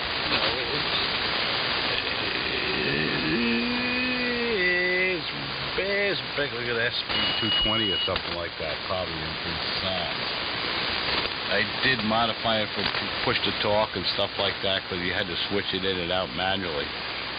I think it's got some good bones in it. Let's put it that way. There's not much information about it, and a lot of people say, "What the hell is that?" I did find one guy on Bunker of Doom that was messing with one and uses it. I've seen a couple other ones that were probably, way in the past that have been listed on eBay and never sold, or people parted them out because it is kind of heavy to ship something like this. But it's got really good bones. It looks like it was made out of pretty good stuff, like the band switches, the I think it's a Barker and Williamson 850A. So I think it had some off-the-shelf stuff in it. And they were made in Amityville, New York, and there's really not a hell of a lot that can be found about that company either. So that's what I'm diddling with. KC2DHU. All right, Jeff. Hey, I'm using a B&W tuner. I've got the model BS1500A antenna tuner. That's what I'm talking to you through right now. I gotta say, I've had the cover off it. It's well built inside. B&W was pretty good at the way they did things. And it's a small package. You know, for a kilowatt tuner, it's a small package. It's not a big monster like my PAL style. My PAL style is almost twice this size. Anyway, go play with the pins and good luck with that. And one extra speed up. Hey, very good, Charlie. Yeah, I'm out here on the camper. Yes, I'm talking to you on an old Geezer 101 with the KBW mods for audio, and I'm using, what the hell is this thing? Actually, I should put this back on. There we go. Dentron RT3000 for an antenna tuner, and yeah, I'm talking to you on an SB200 linear, running about 100 watts carrier. All right, man, catch you later on. Have a great one. KC2DHU.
This is WA1H and YLR, Henry LR. WA1H and YLR is listening for any intelligent radio life forms out there in radio land.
It's in here buried, but I got it.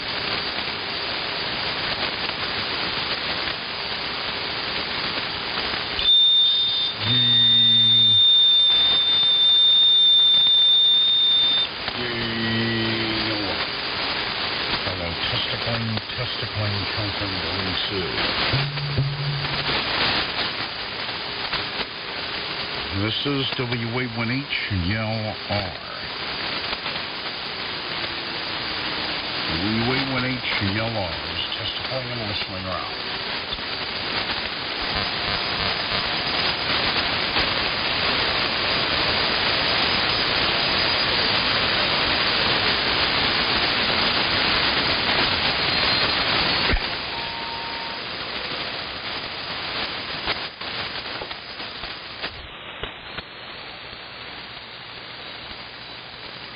WA1HLR. Tim, I'm surprised you're making it feel less static. WA1HLR. Whiskey 4, Charlie, Delta, Juliet. W4CDJ. Dan in Lawrenceburg, Indiana. Hope you have a copy. It's pretty trashy sounding down here. WA1HLR, W4CDJ. Yeah, how you doing there, Dan? W4CDJ. This is WA1H, YLR. Yeah, you're making it fine. I wonder if you're hearing me all right. If not, I could put a higher power transmitter on, lad. Okay, Tim. Well, we have a copy on you. A lot of static crashes with you, but we can hear you. So I guess that's all that really counts. Sounds like you. I just turned this thing on. I came up to the shack, and this VFL and this old Ranger, when it's cold, it kind of wanders around a little bit. I have a 3885 Crystal, but it went south on me, so it is what it is. Well, back to you, Tim. W1HLR, W4CDJ. Okay, Dan, very good. Well, is that all you're using as a Ranger? Is that it? No, we're running a 4x1 amp with it. Single tube, 4x1 amp. Okay, I was going to say your signal's too good to be just a Ranger as far as the comparability. Well, I just flip the switch to fire up another transmitter. Give me a moment. I want to check to make sure things are right. I'll be right back. Okay, Tim. W1HLR, W4CDJ will stand by.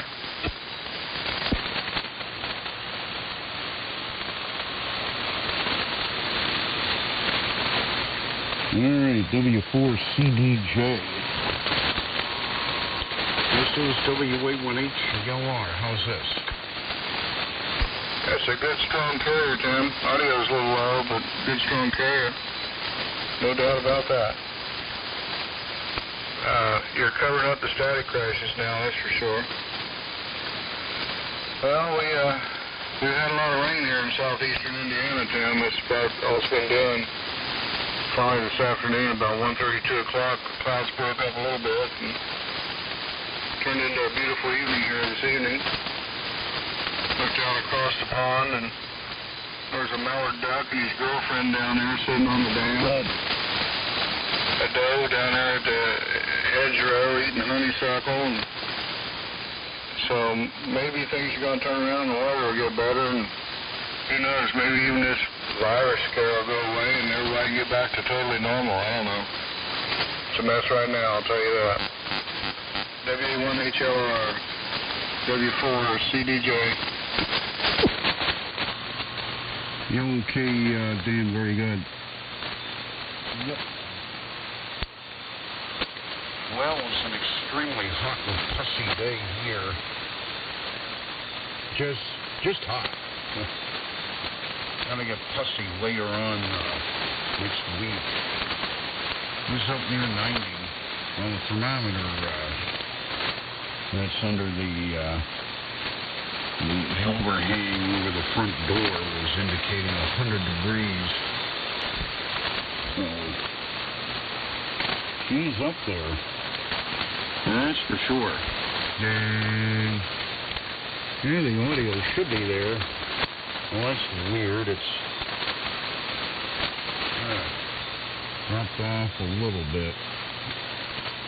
Wait a minute. Yay! Yay! Yeah, I'll crank it up a bit. There you go. It was plenty early. 1, 2, 1, 2, 1, 2, yay. Yay. 1, 2, yay. There. Yeah, maybe the switch. We're reversing the phase. Phase polarity. Is the other way around, hitting the baseline a bit. Yeah, I'm using the Junction 600s, about 500 watts out. Yeah, I'm using the wire array antenna system, and you're laying the S-meter, the R388, up against the pin, which is a good signal. You can kind of hear the static crashes underneath you, but, you know, there's many times I've heard it a lot worse than this. So up here in the northeast, not too bad. Yeah, the transfer I was on is a much modified Viking Valiant that I've had for many years, along with the 600. Well, I figured I'd get on here for a little bit. I don't want to heat the room up because obviously, you know, this is a lot more power than the Valiant. There's a lot more going on. So that's the story. Yeah, I know the COVID thing has really put the glue in the gears as far as many things are concerned, but not only here, but worldwide. Worldwide, and a lot of people we're all not sure what exactly we're dealing with, other than it's incredibly contagious. And some people it takes right out, and others deal with it. I've known a couple of people to get it, deal with it, and one other amateur friend of mine is I got the word that he's in extremely rough shape and he's probably not going to make it, so that's not good. So my wife and I are keeping a very low profile and only going into town when we absolutely have to. So that's the story. But here in the state of Maine, there's nowhere near the number of cases that there are in other parts of the country, as I don't have any huge population density except in the southernmost counties, being York County and Cumberland. Cumberland is where Portland is, Maine's largest city, and there's a lot of other large towns and almost cities in that whole area. But you get up here in the hinterlands and it's spread out quite a bit. So that's the story, Dan. W4 CDJ from WA1H YLR. Fine business, Tim. Audio is right there where it's supposed to be, and my VFO is not where it should be.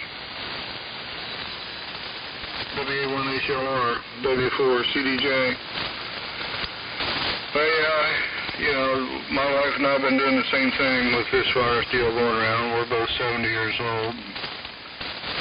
So we've been wearing our face masks and doing the hand sanitizer and wiping down the kitchen with Clorox bleach and scrubbing the bathrooms and when we go anywhere in the car to go to Kroger's or whatever, or the grocery store or Walmart, we get back home and scrub down again. Throw our face, we got these disposable face masks. We just throw them away outside in the garbage trash can. Try to keep it all outdoors.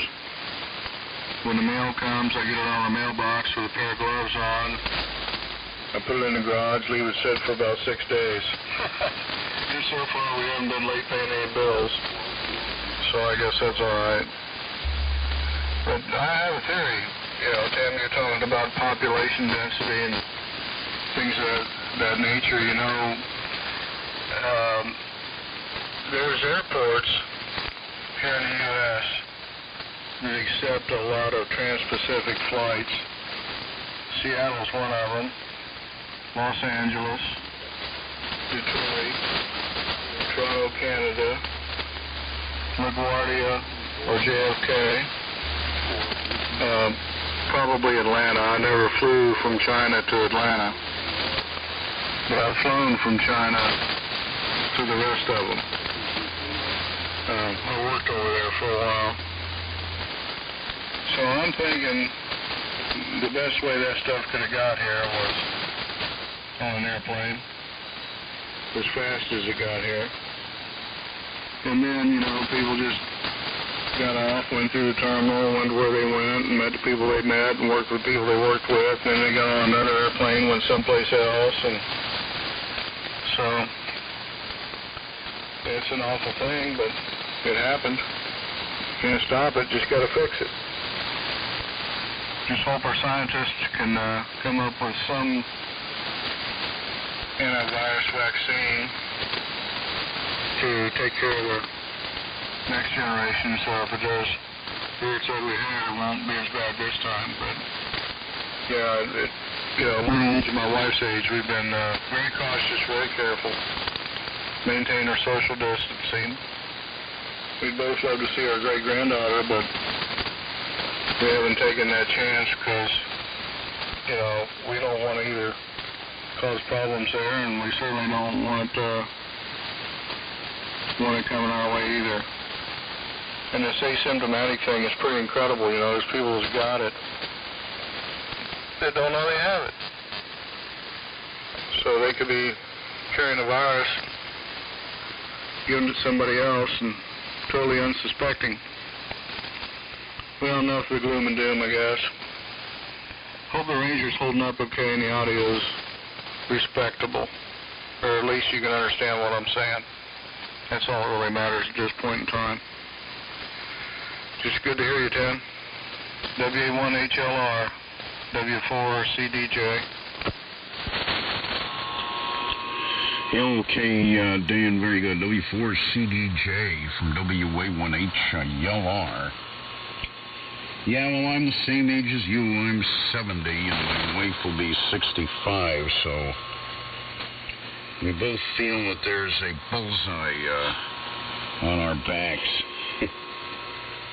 And I've had my own issues, and she probably has too, as far as health. It's kind of unavoidable.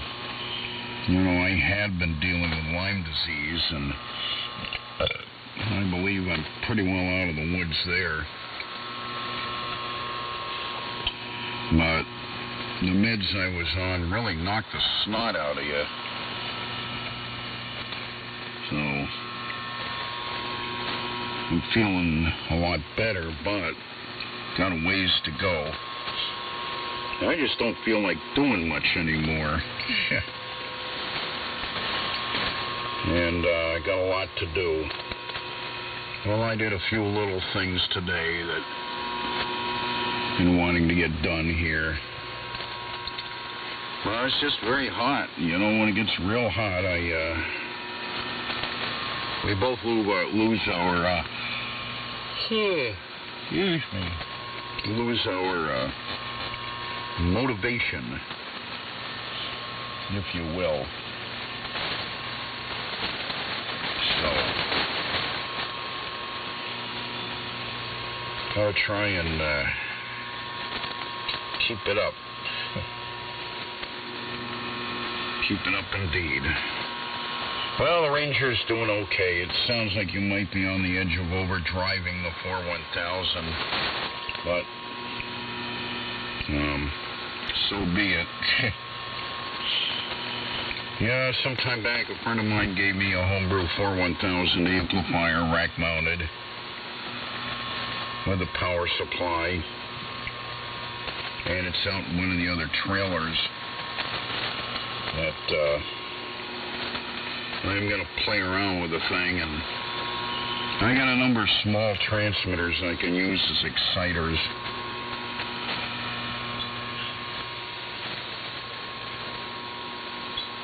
But your usual hammy ham bone linear amplifier like Pair 3500s only requires about 15 watts maximum, and the 41000 and the hammy ham bone triode connection, that is with the screen and the grid tied off to ground, is kind of numb when it comes to gain, so you probably need to hit the thing with more drive.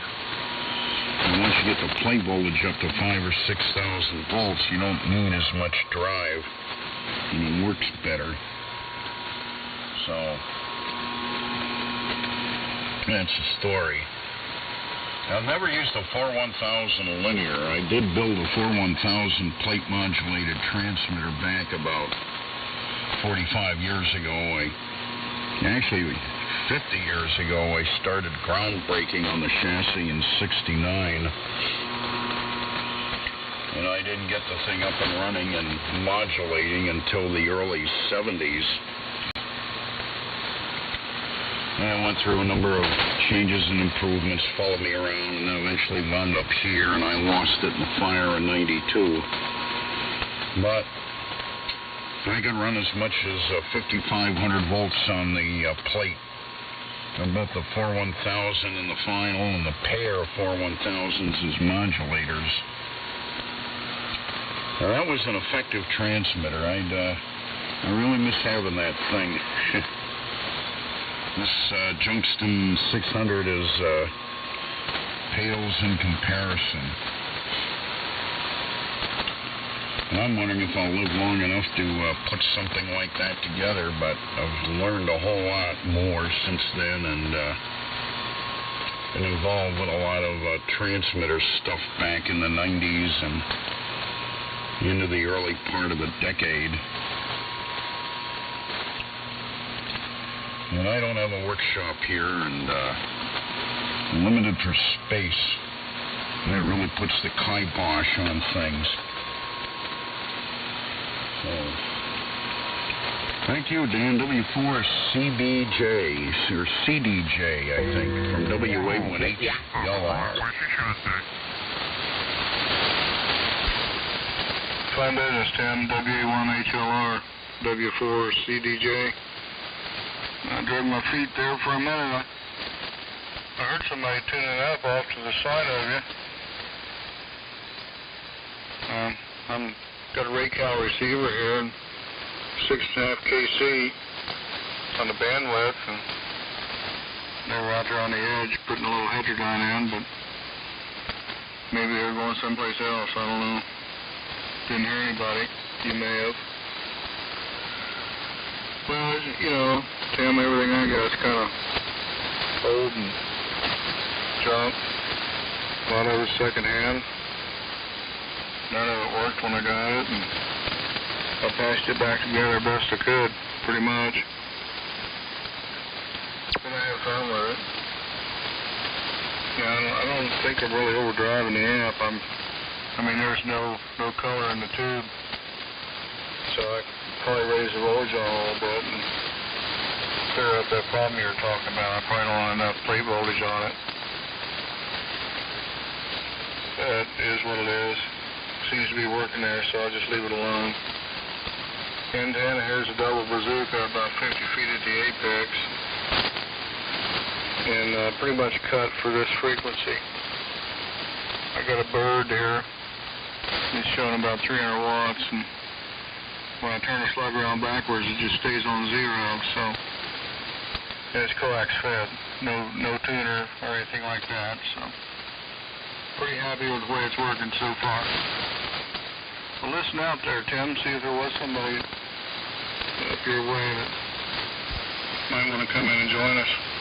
I'm not going to stay too late. I just had, I call it supper, you know. A lot of people call it dinner. But when I grew up, we had breakfast, lunch, dinner, and supper. So you could afford to miss one of them and maybe two and still not go hungry. Those younger days. Now everybody has breakfast, lunch, and dinner. I guess they go to bed before supper time. Back to you, Tim. WA1HLR, W4CDJ. Okay, W4CBJ from WA1HLR, Henry LR. Yeah, I hear you there on the meals. They vary. We have breakfast in the mornings, generally. Lunch usually afternoon or around 1 o'clock, depending on what we're doing. Supper generally 6, 7 o'clock, but it varies. And today, I don't know if my wife's had anything to eat this evening. I haven't been that hungry, so I'm getting there now, and I'll grab a little something and think of winding it down. Trying to get enough sleep, you know. Yeah, well, with the 41000, 300 watts out, you'd probably have to be running about a kilowatt in and dissipating about 600, so it should be showing a dull orange color. So if you're not showing any color, it just means you're not loaded up heavily enough, or run the plate voltage up, and that have a lot to do with it. So linear's one of those things that you got to play around with it before you get it cruising along. But they do make a lot of heat. They make a lot of heat. Well, like I said, your signal's good. That old bazooka E10. I've never played around with one of them. Everything here is open wire fed. The antenna system I'm using is what I call the wire array, which is at the top of the hill, suspended amongst 6 tall towers, ranging from 175 to 199 feet in height. So that's 2 rows of 3. So that's a pair of 160-meter dipoles about 60 feet, 55 feet apart from one another, separately fed with open wire line and a phased driven array. And I also have another one, just a single 160-meter dipole that's down here that the feeders come through and into the tuner, so I can easily bump around from band to band, whereas this antenna is just set up on 75. I can use part of it on 160. I'd like to drive both elements, have a 2-element driven array, but that's going to take some playing around with, and I have used it on 40 meters, but 40 meters, it's not really a gain antenna, but it does have some interesting characteristics because of the antenna height.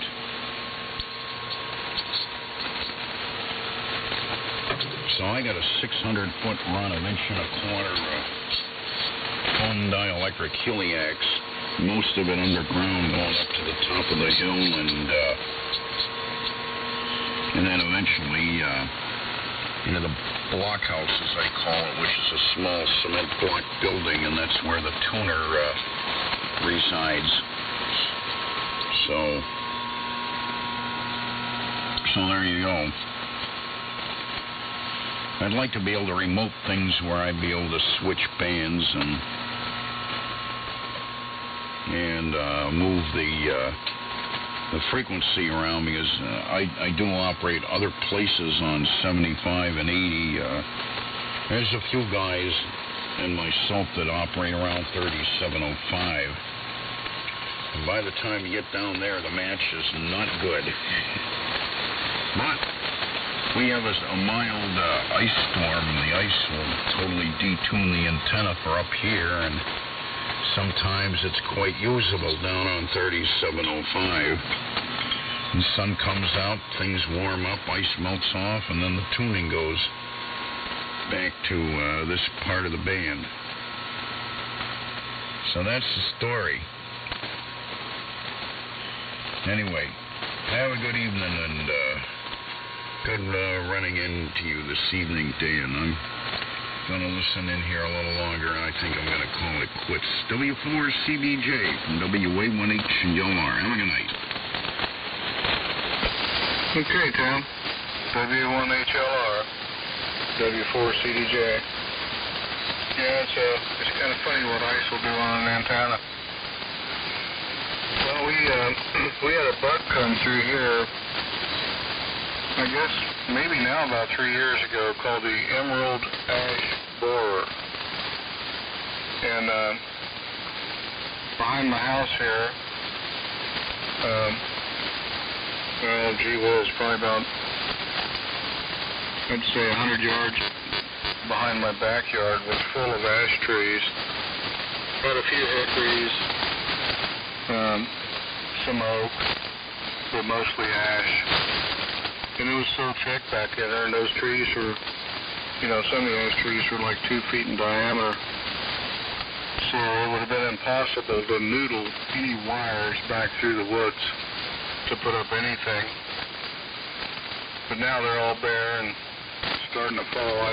It's dangerous. I don't even like to go back in there, but maybe as they fall, or I get the guts to go back in there and try to clear some of that out, there'll be enough open space I could maybe get back in there and put up at least a loop, if not a phased array. Everything behind my house, my little shack is behind the house on a sloping yard, and then it continues to slope down to a hollow, kind of facing east. So everything from here, as far as any antenna work, would be going downhill, but it would still be on pretty high ground. Well, I think the Ohio River is around 416 feet above sea level at surface pool, and the house here is about 1,000 feet above sea level.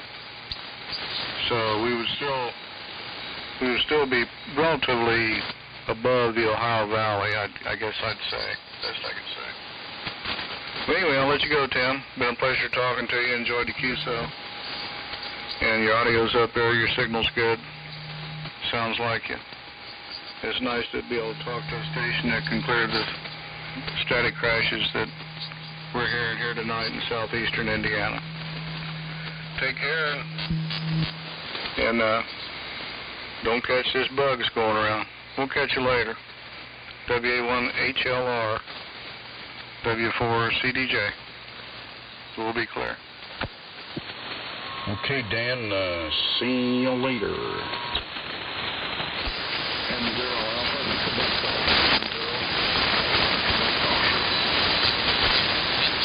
N8 ZRD. Yeah, you're N8 ZRD in there. How you doing? Well, hi, Tim. Yeah, been a long time. Not too bad. Busy, back out working again. Finally, after they let us out of our homes, or at least let us out from our homes. I'm doing good. Good to hear you. Good signal down here. If you didn't remember, my name's Kent. Kilo Echo November Tango, just west of Dayton, Ohio. WA1HLR. You sound good tonight, Tim. N8ZRD.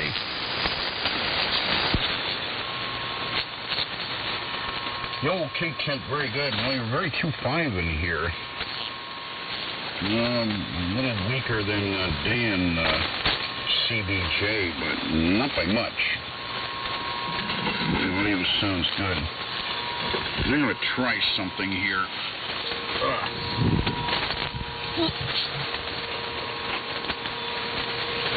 I'm going to see if I'm going to try the 160 dipole, see what kind of a difference there is tonight.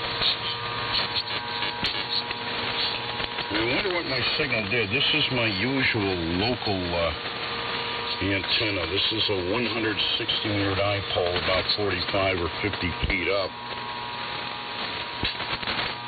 And back on the array. I'm wondering what you're seeing tonight.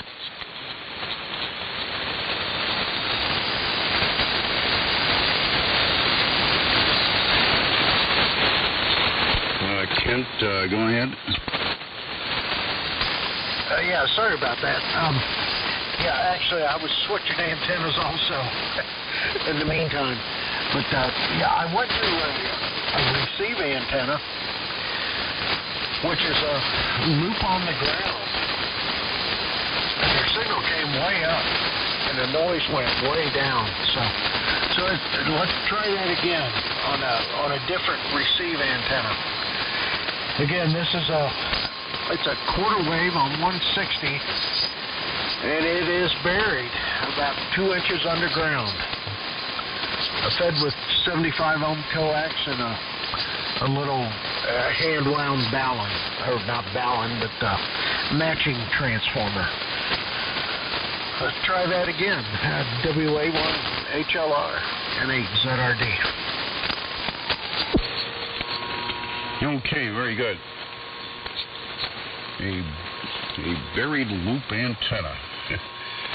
Yeah, you know, I've heard of a number of people playing around with various semi-buried antennas or antennas on the ground. I'm kind of curious as to how much of a drop in signal there is. Because you'd have to have a preamp, probably. All right, we'll do this one more time. This is the array which I'm on. We'll switch over to the 160 dipole. Alright, this is the 160 meter dipole. Also fed with open wire line, the 160 dipole. Back on the array, 160 dipole. Back on the array. Go ahead. Yeah, what I'm seeing is a good 20 dB difference. The array is 20 dB stronger on my receive antenna than the dipole. So I assume that probably holds true with most of the reports you've been getting. Over. Oh, it varies. Man, 20 dB, that's quite a difference. Yeah, it's amazing. And also on the receive antenna, for me here, at least tonight, the difference in the noise floor is between 20 and 28 dB. So 25 and 30 dB difference in a noise floor makes a huge difference. So signal to noise ratio was much improved. Over. Oh yeah. Oh yeah. Well, there are many times. You know, I do a fair amount of operating in the daytime, especially when you. Oh, good. Get into the summer season when the absorption, daytime absorption is real high.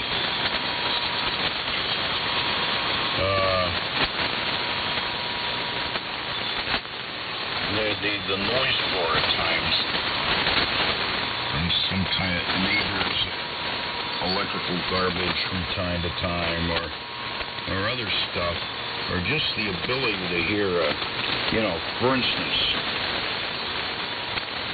the wire array brings up receive signals quite a bit that are far out, but the noise floor comes up tremendously, and a good bit of it is generated by power lines and crap like that. So I actually hear signals better on the 160 dipole during the day. At night, it's completely different because signal levels and the noise floor on the band is that much higher than man-made garbage. So, if there's somebody far out in the land of far out,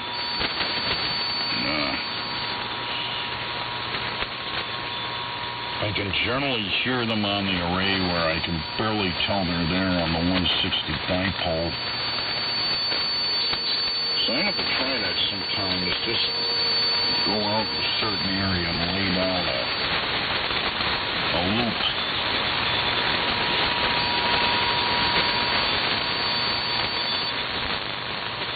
Because that is very intriguing to have the ability to lose that much noise. But there's all kinds of schemes out there, people using magnetic loop antennas for receiving, and one of the guys in the New England area, Rob W1AEX, is a big proponent of these. It's a small receiving delta loop, at least it looks like that. And I think it's 85 feet of wire. It's only up maybe 25, 30 feet or so at the corner. I think it's fed in the bottom or fed at one end. I have to look at the information on it. But I'm tempted to put one of them up just to see, and I'm told that, it's very quiet. Very, very quiet. And I'm kind of curious, when the thunderstorm rolls through,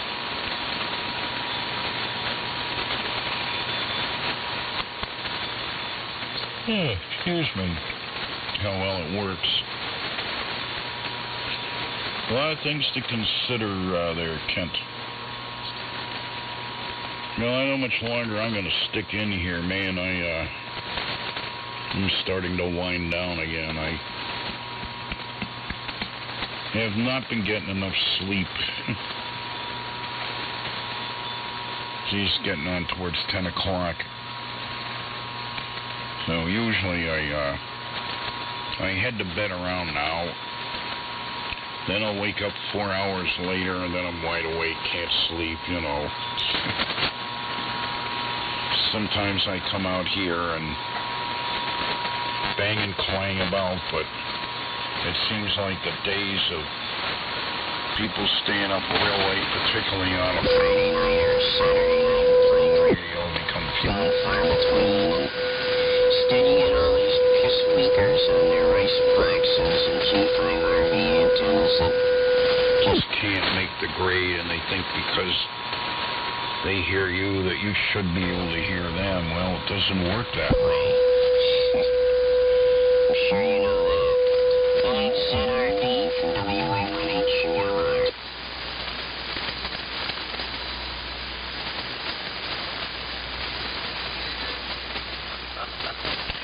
Oh, yeah. Yeah, I agree with you 100%, which is expressly why I rarely ever show up around this part of the band. Not to mention, just the unbelievable amount of stupid interference. I listen here a little bit, and there's always somebody tuning up on frequency like they either don't own a dummy load or they don't know how to use it. or they just don't care. So yeah, I'm in total agreement with you. It's pretty rare for me to even even transmit here, but I heard you and I hadn't talked to you for a long time, so I wanted to stop in and say hi.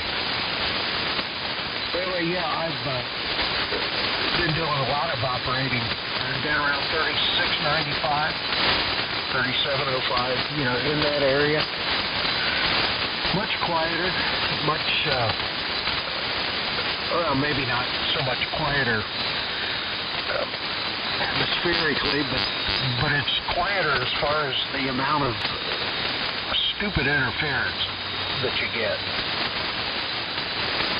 Yeah, as to the loop antenna, I was doing some switching back and forth. The loop on the ground, I should call it.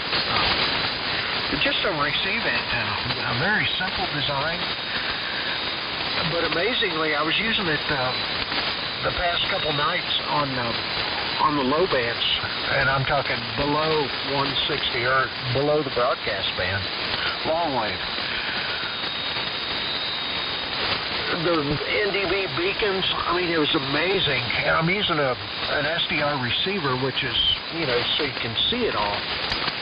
And I was just absolutely amazed at the signal-to-noise ratio on this antenna and the amount of signal. And I have used a preamp with it at times, and it just proved not to be necessary. But I haven't used it on this band a lot until tonight and, the past couple nights. I've been doing a lot of listening, so... the bottom line, and as far as atmospherics, I remember you mentioned that. Unbelievable difference. I mean, it's kind of like the old, some of the old receivers, when you turn on the noise limiter. How, on a good one, I know my NC303 comes to mind, and some of the other ones with a really decent noise limiter. That's kind of how I would compare this antenna with atmospheric noise. I mean, it just blanks it out. And it's just hard to believe that you can have a receive antenna with an average of 25 to 30 dB less noise floor. And so you can only imagine how it contributes to the signal-to-noise ratio. See, I mean, I was seeing your signal was 40 dB above my noise floor. And that was your carrier. Your audio was averaging 20 and 25 dB above the noise floor. So as you can imagine, I mean, that's approaching an armchair copy, at least for me. Transmit-wise, I'm using another loop antenna, the big 2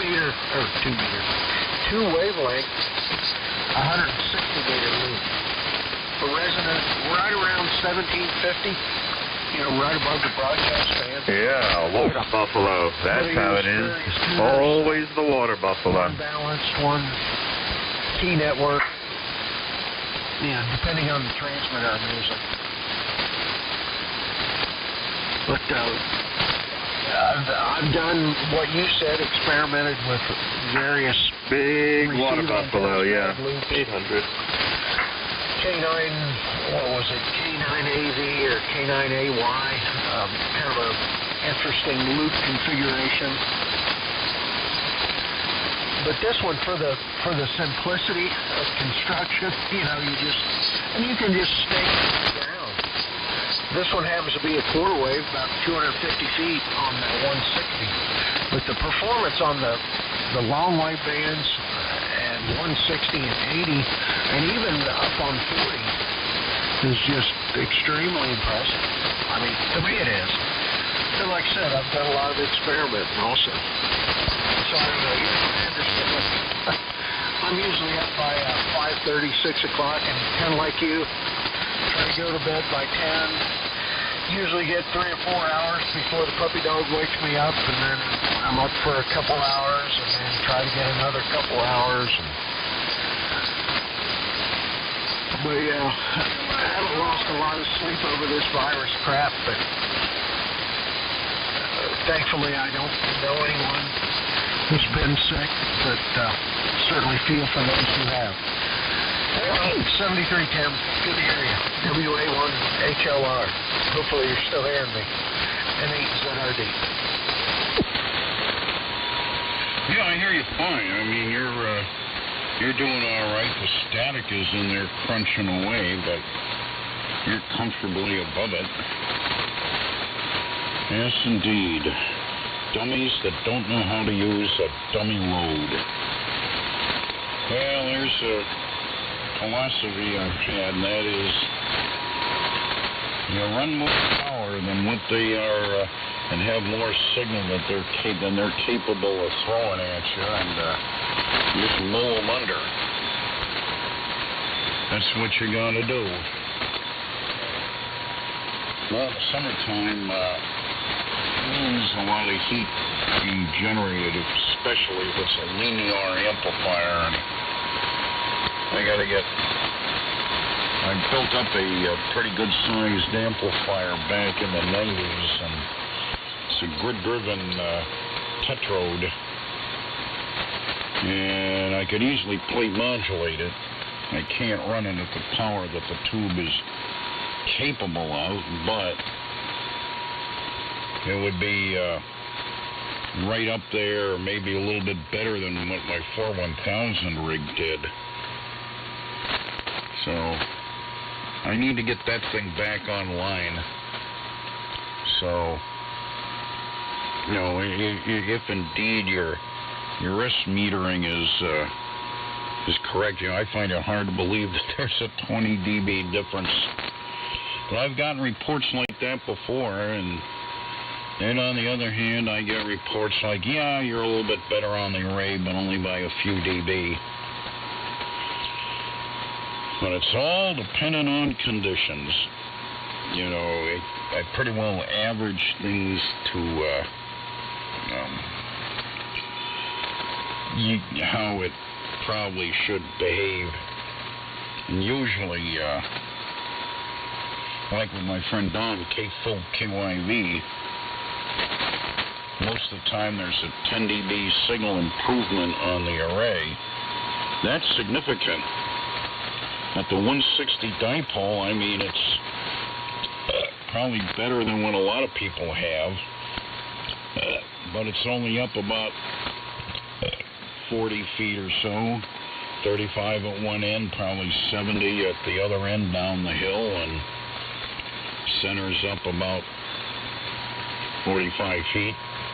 I'd like to get that up higher. It'll require tower replacement and a number of things. I think a good all-around antenna on this band is either a dipole or 2.5 waves in phase. You know, 160 meter dipole up at 90 feet, 80, 90, no more than 100 feet. My first real high antenna here was a 160 meter inverted beam with the center up at 100 feet. And that was a real good antenna. In the long haul, it wasn't what I hoped it would be, but then over the years I was able to manipulate situations to where bigger and better towers went up, and I always have it written in the rental agreement that I get to use it for ham radio, or else you don't come up here. But anyway, yeah, I do want to take a serious look at laying out various receiving antennas, but the loop on the ground sounds very interesting and very doable, as I've got lots of scrap wire around here, and I could do that. Just lay it on the grounds in the wood, on the ground in the woods, and hook a piece of line to it. Some kind of a little coupling balun, because I'm sure that the impedance will radically change as you go up and down the spectrum. Yeah, the K9AY appears to be interesting, and then there's the, oh God, I know DX Engineering sells these antenna kits. They're like crossed compact loop arrays for receiving. And I forget exactly how they're designated, but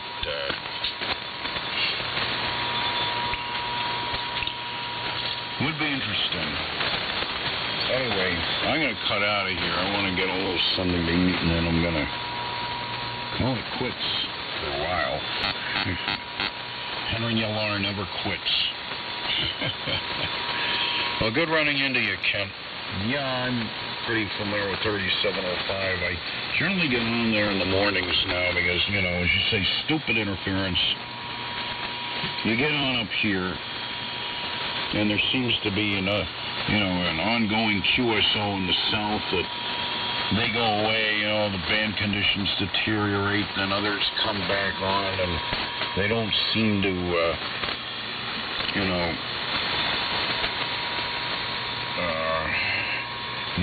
want to know that you're there. It's like, oh, well, you know, we've got much better signals in each other's location, you know, just we'll put up with the heterodyne from the New England stations and so on and so forth. So you have this mentality. It's almost like a CB mentality, and I've noticed it before, you know, like 3880 used to be a real popular frequency amongst stations out in the Midwest out your way. And sometimes in the mornings I'd get on there, not running any big power, and people would fire up on top of my QSO like I wasn't even there. So the whole thing gets annoying, so the only way to deal with it is to run immense amounts of power or have a transmitter with a particularly atrocious signal like my SBE, the slop bucket eliminator rig. It would sound like a mosquito buzzing around in the other person's ear with the heterodyne going woo, woo, woo, woo, woo, woo, woo. Yes, electronic countermeasures. So I just don't have tolerance for stupid interference, as you call it. Dummies that don't know how to use dummy loads. And you know, another place where it really is prevalent is on 40 meters. No, I can understand somebody not hearing you, hearing the station you're talking to, but they hear you, and yet they'll key up their transmitter and then drop it and key it up and drop it and key it up and drop it, you know, and it's like, come on. Any more than just keying up the transmitter for a couple of seconds to see that you're tuned is a form of whacking off. On that note, I'll see you later, Kent. N8ZRD from WA18 on Yellar. Have a good night. All right, Tim. Yeah, it was a pleasure. It's good to catch up with you. Oh, yeah, I know. There's a friend of mine out in Illinois, which is pretty close, you know, in comparison. We wanted to get on, and he's still a general. And I thought, well, you know, he can't go down to 3,700 or below 3,700. So we'll go to 3,850. Maybe we can avoid some of the nonsense that goes on 3880 and 85. But I was absolutely amazed. I mean, the slot buckets tuned up, and they started sending CW. Like I couldn't copy their call sign. You know, they were trying to communicate on CW on a frequency that we had checked. You know, there was nobody there. And I thought, well, okay, John, let's go here for, you know, a half hour, 15, 20 minutes, having a little chat. And then these guys come on. I mean, and I'm not talking about accidents accidental interference. This is malicious, intended interference. It's not because they're too stupid to use a dummy load or any of that stuff. They wanted to interfere with us and did. And I told John, I said, well, you know, and John's been a general since 1965 and talked about, you know, upgrading his license. And I'm like, John, it doesn't get any easier. You know, memorize the questions, take the test, and let's get away from these assholes. So yeah, that's the kind of stuff I was referring to. But anyway, I will not rant on about that anymore. But they're great today. Yeah, signal was great. I was absolutely amazed at the quality of copy on the simple loop on the ground antenna. Atmospherics are not bad here tonight, but they are there. But they're absolutely gone on that antenna. And your signal came so far above the noise. I mean, I was talking 25 or 30 dB above the noise. And yeah, I've had that conversation with Don, KYV. And I was trying to, you know, explain to him and you know, share with him my experiences with the receive antenna. And he was kind of skeptical too, but you know, a 20 dB difference in an antenna is not that surprising, or at least not to me. 73, Tim. Have a great evening. Thanks for coming back to me, and I'm sure we'll chat again. WA1HLR. All the best. Have a great weekend. November 8 Zulu Radio Delta. Likewise, Ken, have a high, fine business kind of weekend, and look for you later.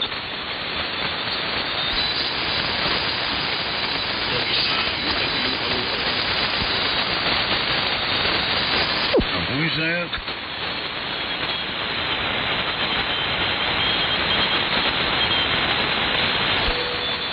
Yeah, somebody else in there, but I'm on my way out.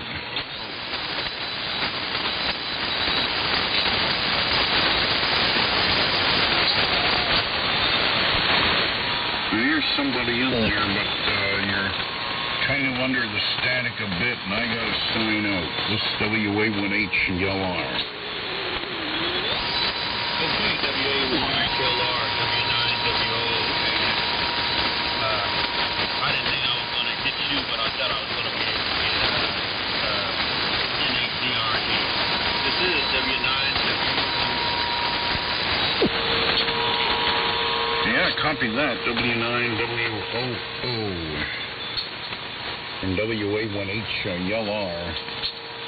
Yeah, it's getting near my bedtime, and I kind of want to grab a little something quick to munch before I do head off to bed. So, static level is really bad here, and it's picking up. So we'll have to pick this up some other time.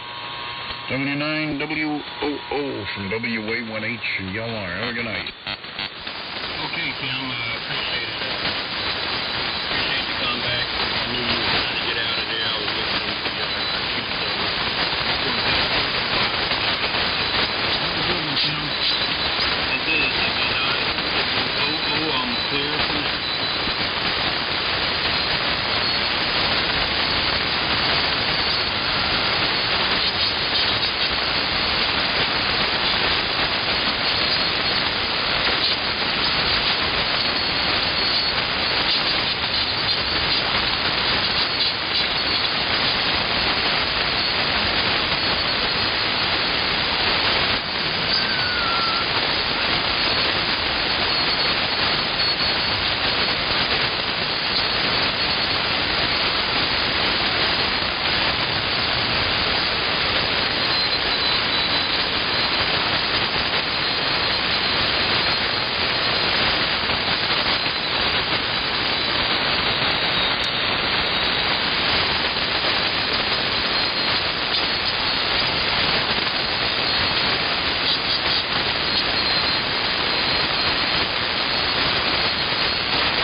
Hello. Hello, radio.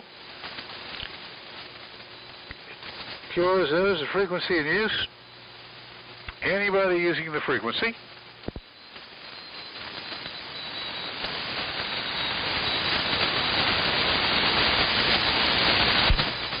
Second verse, same as the first. QRZ is the frequency in use. K5 Victor, radio X-ray.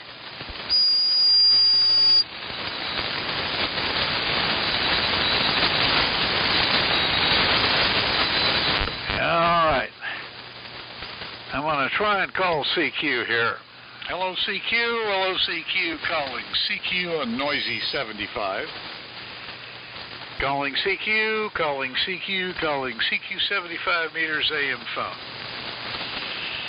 Calling CQ, hello CQ, calling CQ 75 for a short QSO on a Friday night. K5 Victor, radio X-ray. K5 Victor, radio X-ray in Virginia is calling CQ 75 meters AM phone. Calling CQ, hello CQ, hello CQ, calling CQ. Calling CQ, calling CQ, calling CQ 75. Calling CQ 75 meters from K5 VR X-ray. K5 Victor, radio X-ray. Looking for a 75 meter chat before I go to bed. And K5 VR X-ray is listening.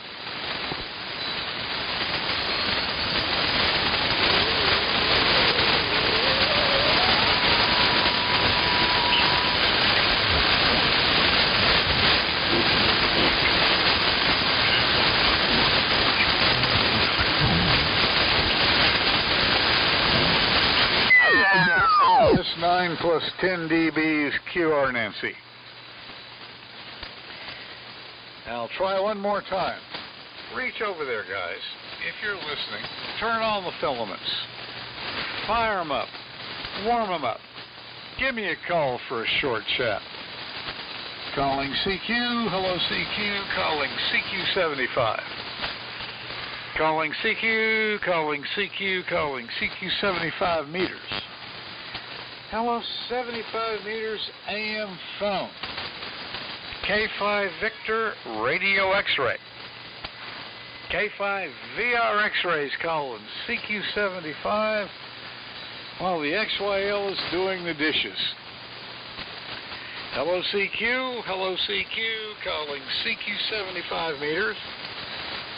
Calling CQ. Calling CQ. Calling CQ75 meters. AM. K5 Victor, radio X-ray. K5 VR X-ray in Northern Virginia. Got my fingers crossed. I'm listening for a call.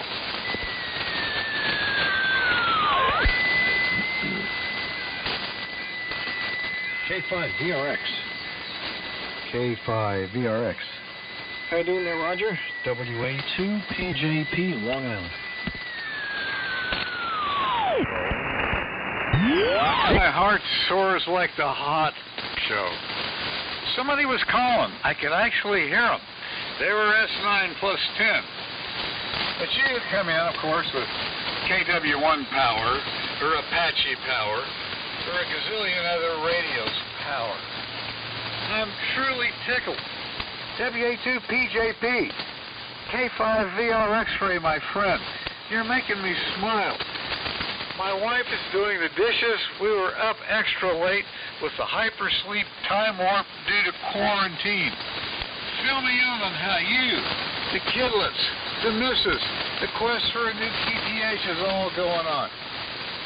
K5 VR X-ray.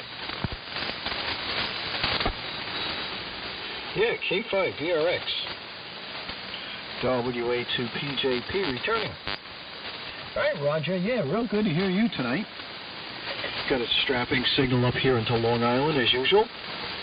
And the rig du jour is the Johnson 500 transmitter, which I'm sure you're running yours.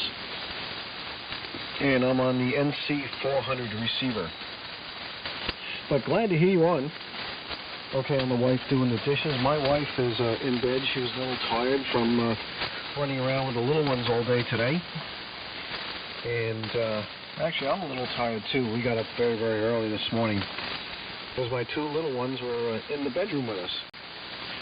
But knock wood, we're all still safe and all still healthy, as I hope you are. And it was a beautiful day here on Long Island today. Yeah, as far as the new QTH, nothing's happening with that because of the lockdown. Nobody can do any work. So we're all pretty frustrated. K5 VR X-ray, WA2PJP, Long Island, standing by. WA2 Papa John's Pizza, K5 VR xylophone. Have you ever heard those phonetics before, Joe? What, xylophone? K5 VR xylophone? That's the first time I've heard of that one.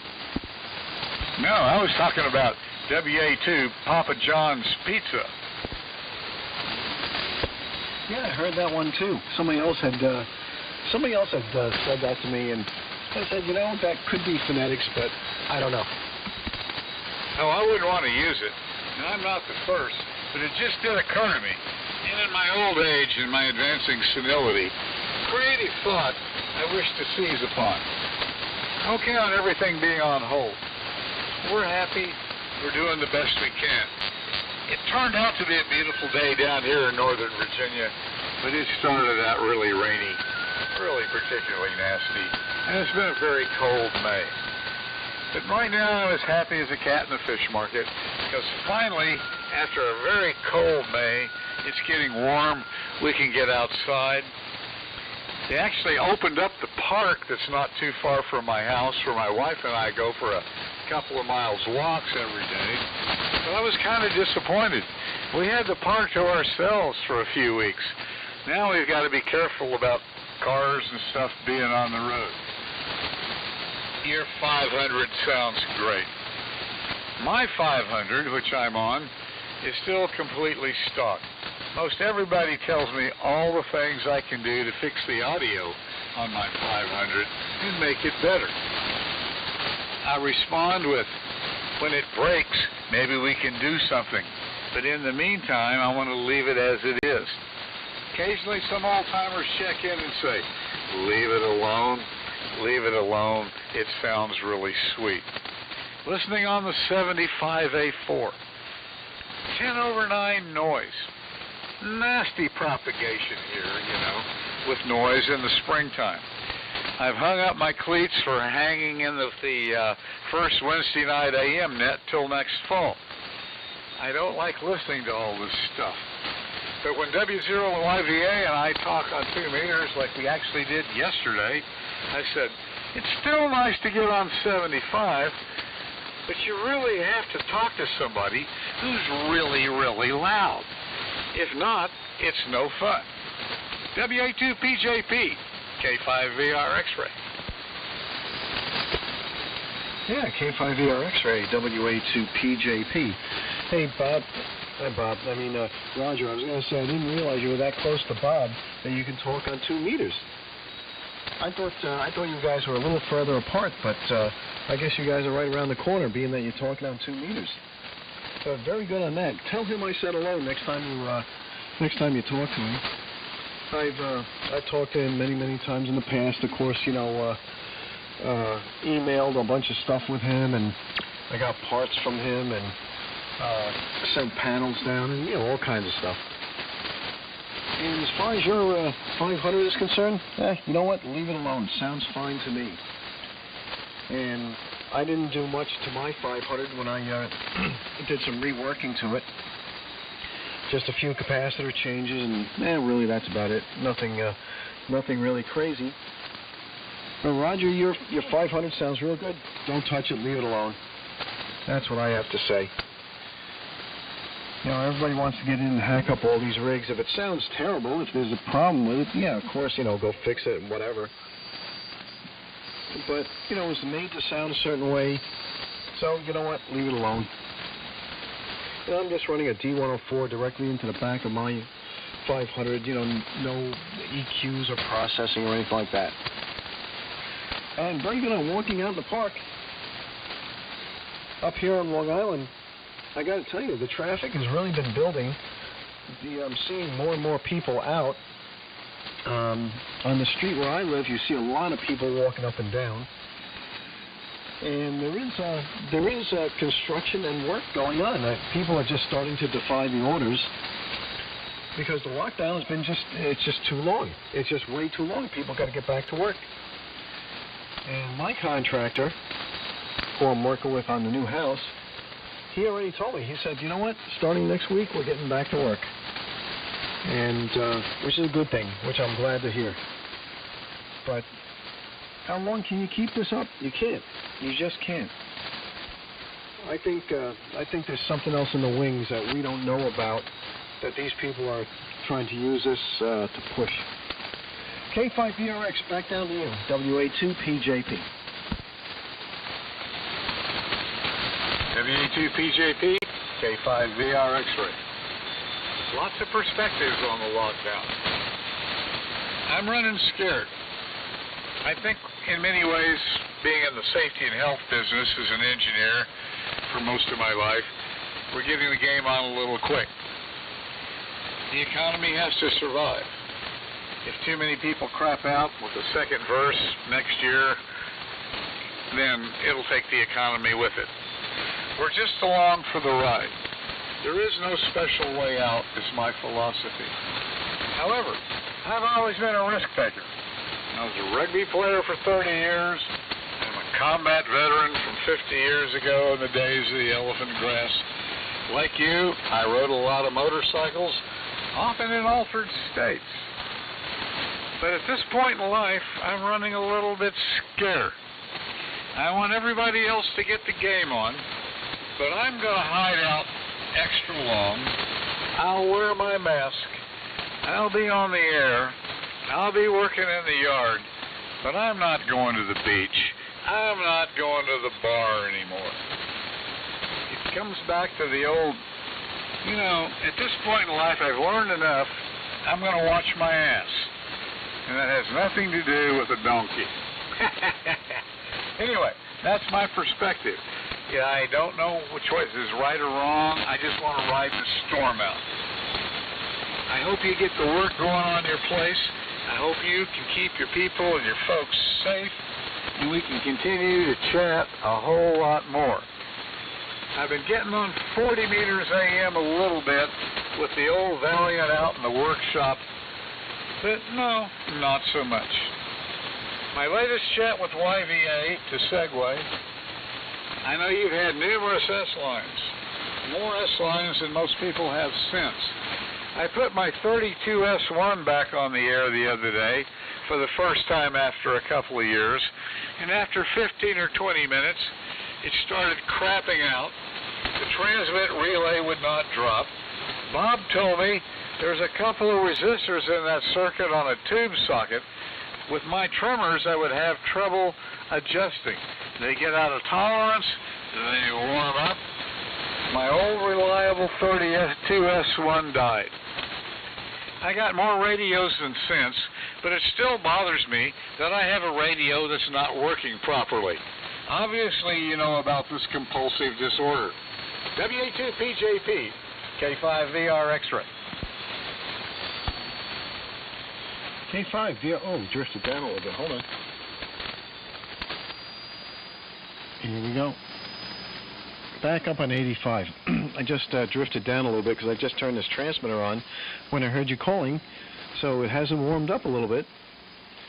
And right now, according to the frequency counter, I'm pretty much on 3885. Just to give you a point of reference.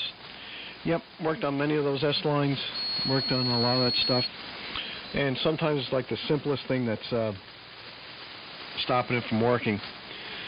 But we're looking at 50-year-old equipment, and of course, component values are changing. And when I built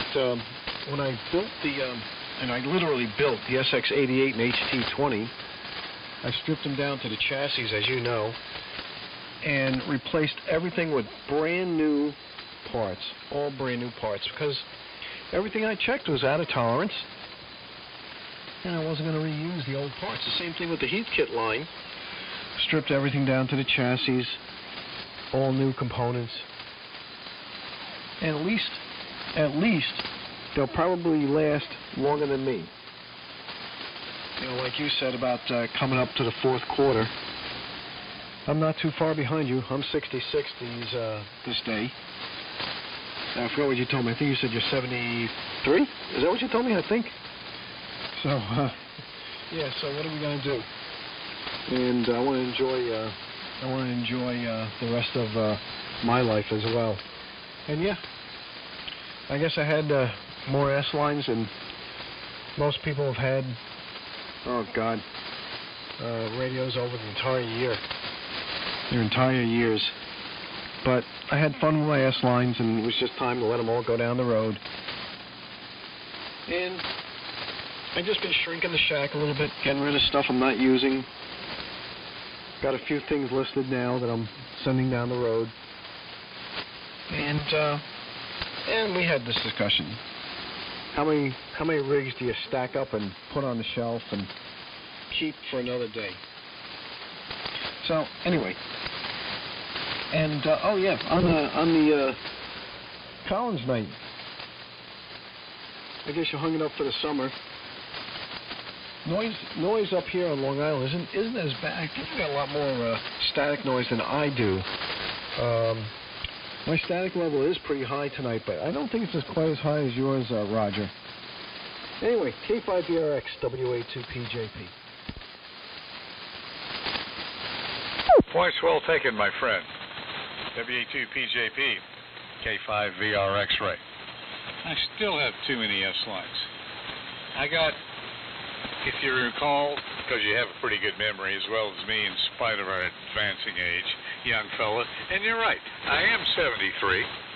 I won't be 74 if I make it until June 1st.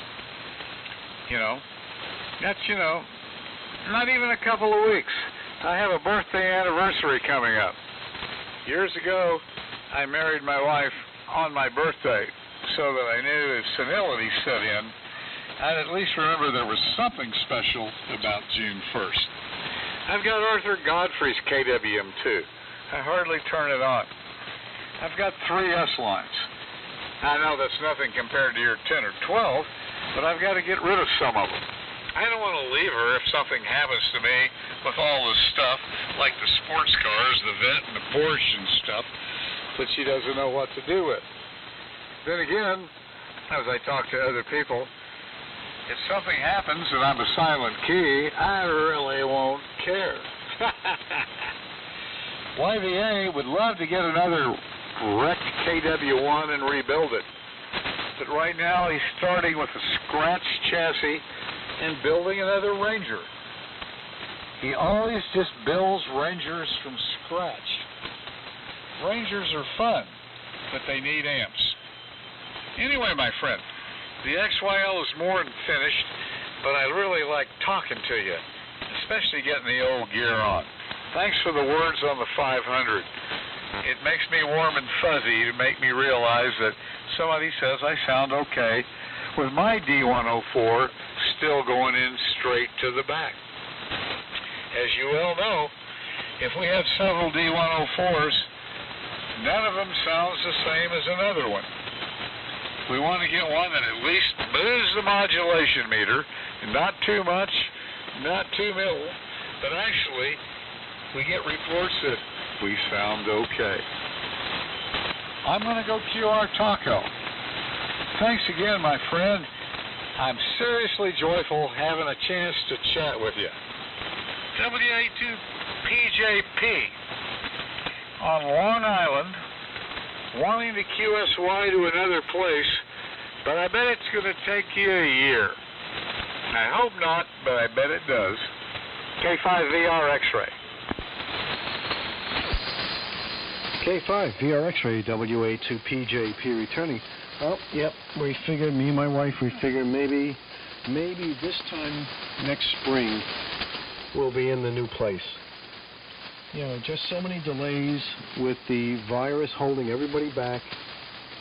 Our first date was to try and get in by Christmas.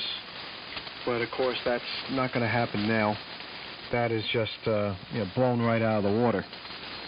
So we're looking at probably early spring next year, which would be fine. We'll be spending the summer in a new house, and I'll be putting up new antennas and new towers and getting the shack set up the way I want. So may not be so bad after all. And happy birthday coming up. Very happy birthday coming up. And also being married on your birthday. Very cool on that. Excellent. Me and my wife, we got married in October, just before Halloween. And we had a great wedding and a great honeymoon. And I can't believe it's already 7 years. We're married 7 years already. And it goes real fast when you have little ones, as you know. Anyway, Roger, I'll let you go. You go to bed. I'm going to maybe make another contact or two. But great hearing you. Always good to talk to you. Hopefully one of these days we're going to have an eyeball. Maybe when the Shelby Ham Fest opens up again. And I go down to Shelby every now and then for that Ham Fest. I don't know if you go to it, but that'd be a great place where we can meet. Anyway, Roger, catch up with you later. Again, tell Bob I said hello. And K5 VR X-ray, this is WA2PJP Eastern Long Island. Joe, hang in here. Have some fun. I'd be happy to drive up with the XYL someday. Because we've been pretty much held, hostage for quite some time. I've been to all the continents, seen a lot of countries, done a lot of traveling earlier on. And right now I'm happy to put my tail between my legs, stay inside the Beltway, and make just a few trips out. But if there's no virus out there, I'd be really tickled to come visit you and the kiddos. Anyway, what I'm saying is, I look forward to seeing you face to face. Doesn't have to be a ham fest. If we can share our women, that makes it even more joyful. The XYL and I have been married 20 years. I had a practice marriage early on, many years of playing in between. If you're happy and content, it will take a twinkle of an eye for decades to pass. It just really happens too quickly. Keep the frequency. Have good fun, Joe. It's always a pleasure. WA2PJP. K5 VR X-ray. Good night. Yeah, take care, Roger. Again, it was a pleasure. Catch up with you a little later. And you have a good night. And yeah, it would be great to have an eyeball with you somewhere. K5VRX, we'll see you later. WA2PJP.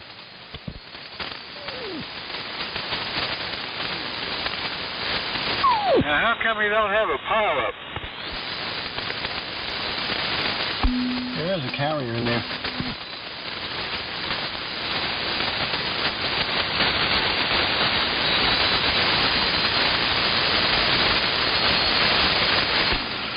Well, I did hear a carrier, but no audio. This is WA2PJP, Eastern Long Island.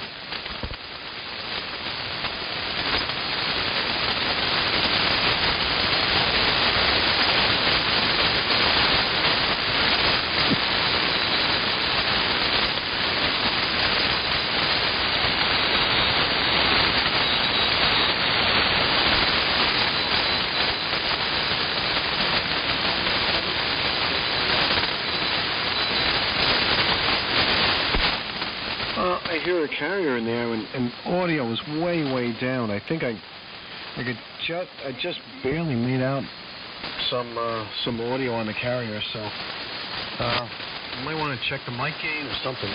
Try it again. WA2PJP.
1, 2, 3, 4, 5. Okay. This is KC1 KUG. Testing out my audio. Not sure how it sounds. We're beaming south now. Maybe I need to beam north. Who knows? Anyway, I'm not quite sure how the audio sounds. Maybe it's good. Maybe it's bad. Testing out the remote setup. This is KC1 KUG. Over.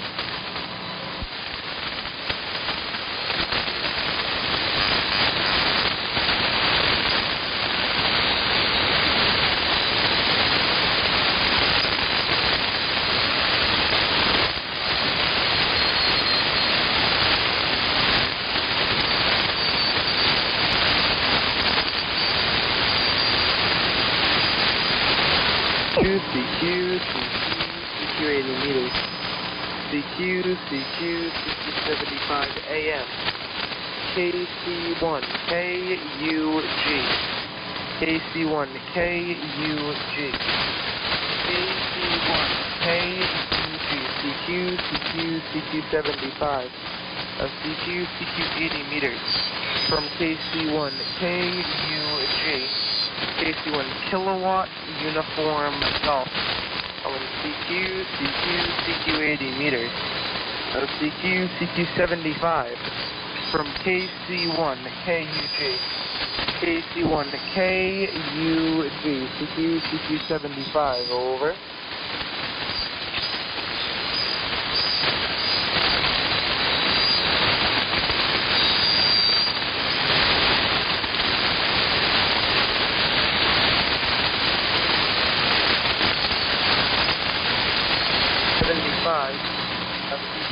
CQ 75 meters from KC1 KUG. KC1 KUG. KC1 KUG. Kilowatt Charlie 1. A kilo uniform golf. CQ 75. CQ 75 meters. This is KC1 KUG. KC1 KUG, CQ 75, over.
Okay, and that's a lot of modulation. Oh boy. Let's turn that down a little bit. That's quite a bit. Okay. Okay, what do we think? I'm calling 80 meters. Hello, Steve. Calling 75 meters from the top of the band here. Kilowatt Charlie 1. Kilo United Germany. KC1K UG. KC1K UG calling 75. So KC1K UG over.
into JPJ Gold Ticket, November 2 Junior, Bravo Junior, November 2 Junior, Bravo Junior,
Kilo Delta 4, Uniform Mike, Uniform.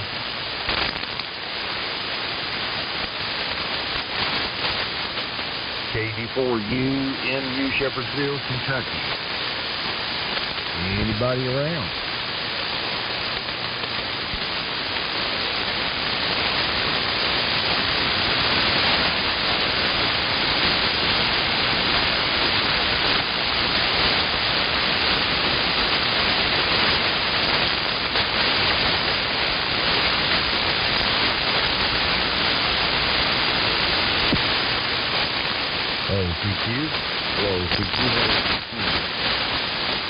Hello, CQ 75 AM. Hello, CQ 75 AM. From Kilo Delta 4, Uniform Mike, Uniform. KD4UMU in Shepherdsville, Kentucky.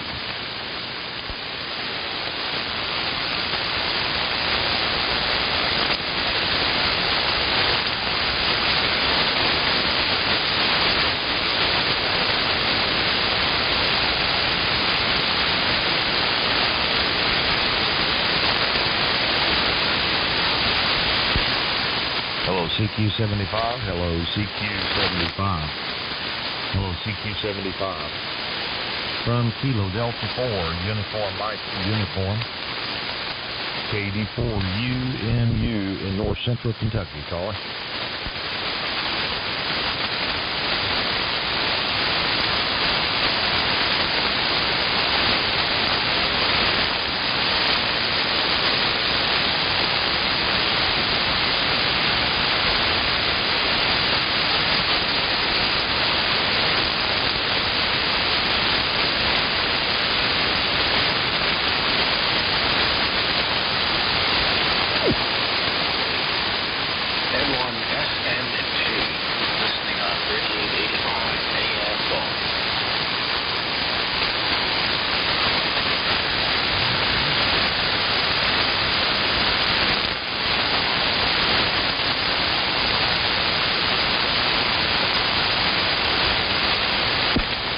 Oh boy, I heard a station out there, but unfortunately I've got quite a bit of lightning crash static noise going on in the background here.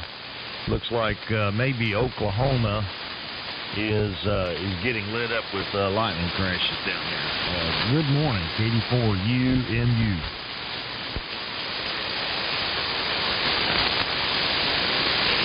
KD4UMU from November 1 Sierra, November Golf, N1 SNG. Good morning. Pretty quiet up this way. I got you in there. You're a good 20 over here. Nice signal. KD4UMU, N1 SNG, standing by. All right, N1 FNG. Yeah, well, glad some RF is getting out somewhere. But yeah, it's just noisy this morning here, so it's just the way it goes there. But anyway, we'll hang out a bit, and maybe we'll hear Ted, I guess at the top of the hour there when they crank up there. But anyway, hearing your signal down here, but also hearing quite a bit of the static crashes as well. N1 FMG. From KD4UMU. Yeah, QSL. We'll be standing by here and see if anybody else comes in. And again, very respectable signal here this morning, sir. We'll be standing by for the old military radio net. All right, very good. We'll stand by and listen out a while. KD4UMU, good morning.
Sanji listening on 3885 AM phone for the old military radio net.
having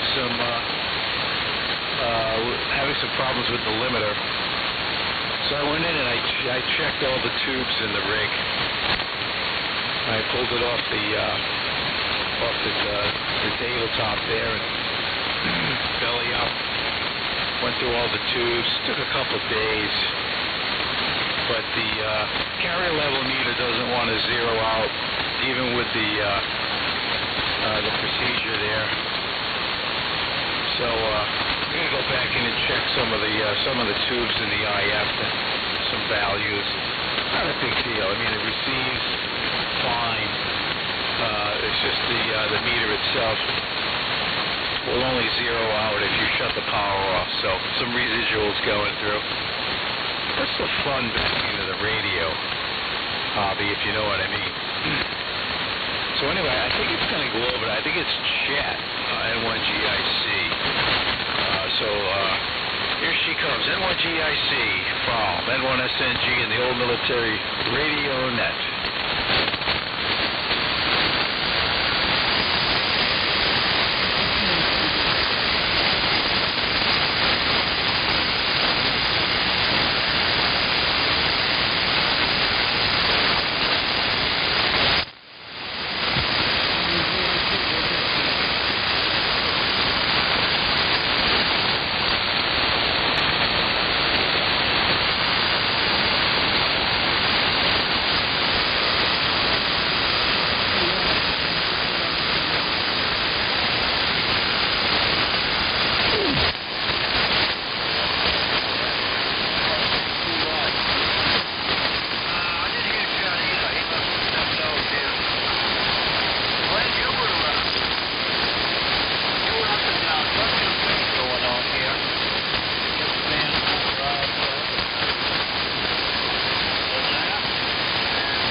N1GTY. This is K1CWS, Kilowatt 1 Charlie Whiskey Sierra. And say good morning, Ted and Glenn. And recognize some of the stations. We're using an ART-13 and I had to rebuild the power supply on it. That's why I was off the air for a while. But it seems to be working. And using the BC348 with it. And I chose those two particular pieces of equipment because my brother was a bomber pilot, B-17, that was equipment that was in his plane. So I thought it was pretty cool to have a setup. Although it doesn't get off the ground, it does talk and listen. Hi. So I'm having a lot of trouble with noise here. I've really been on these frequencies for a while, and it seems like the noise and background noise and line noise or whatever is worse than I remember it. So I guess it goes back to net control, and I'm gonna sign out, say 73 to all, and try to get in the net more often. It's a little early to get on here. Maybe TWW.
Morning KK1K.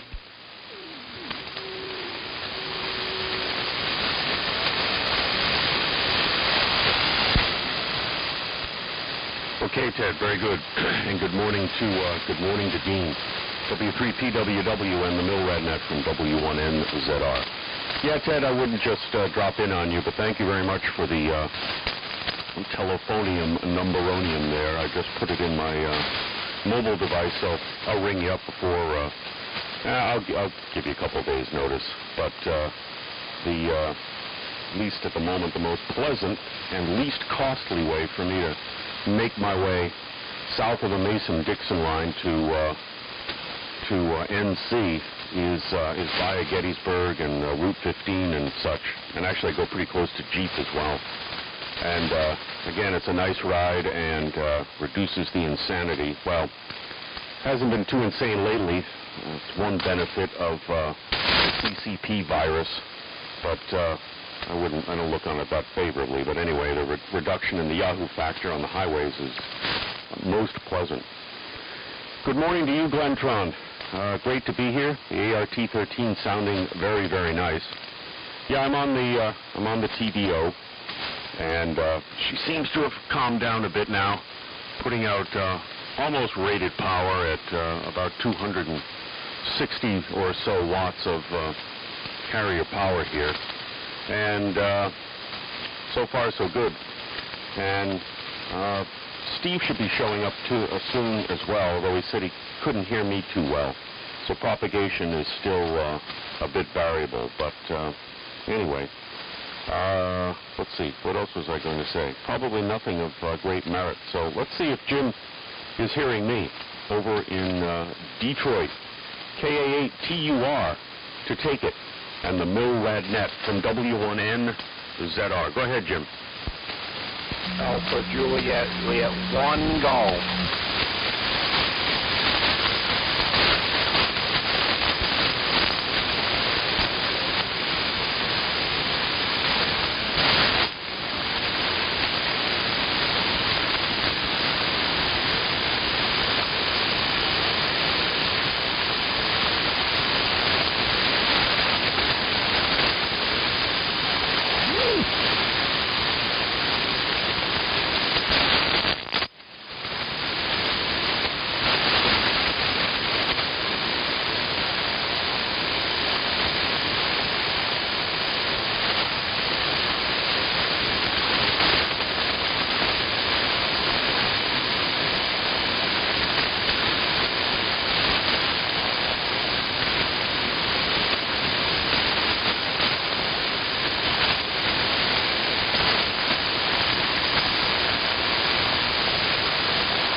Alpha Juliet 1 Golf.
W3PWW in the MillRadNet. This is KK1K.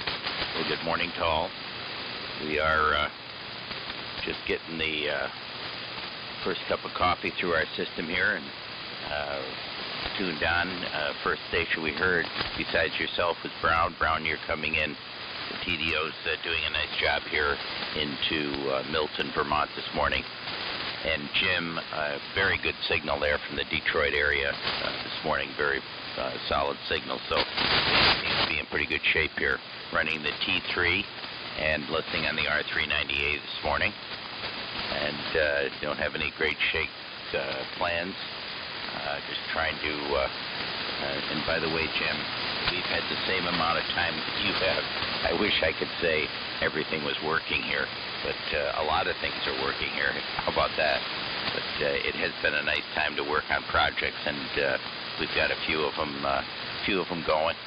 Right now, the focus is on getting the garden in, and also we've got a neighbor that has quite a good long ways away from me, but has put in a solar system, and wow, that thing radiates noise unbelievable.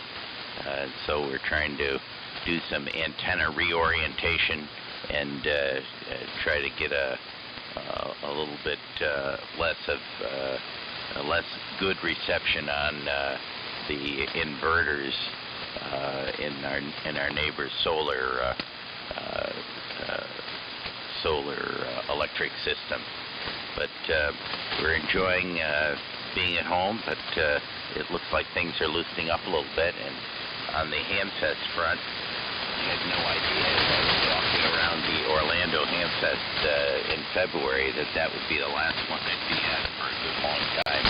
So I think it taught me a lesson to appreciate what I've got. Anyhow, we'll be around for the balance of the net, Ted, and I'll turn it right back to you. W3PWW and the MillRadNet. This is KK1K.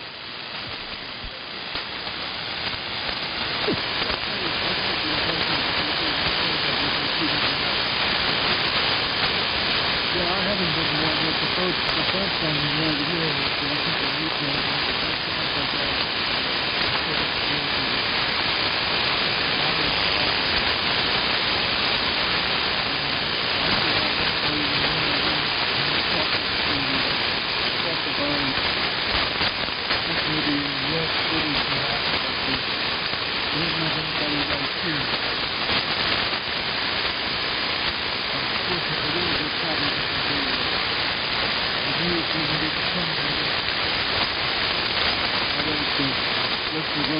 rotate and stuff.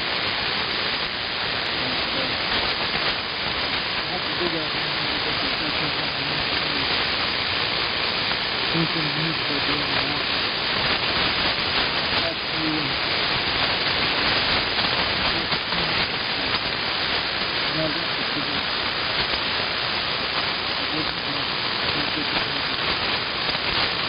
Okay, we've got the KLKW1 on and we're seeing that on the We'll go ahead. Taking it out over the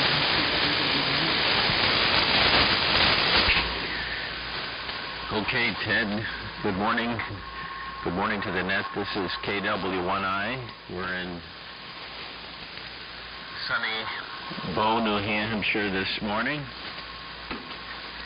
We heard W3EMD come in also. Buzz probably will copy.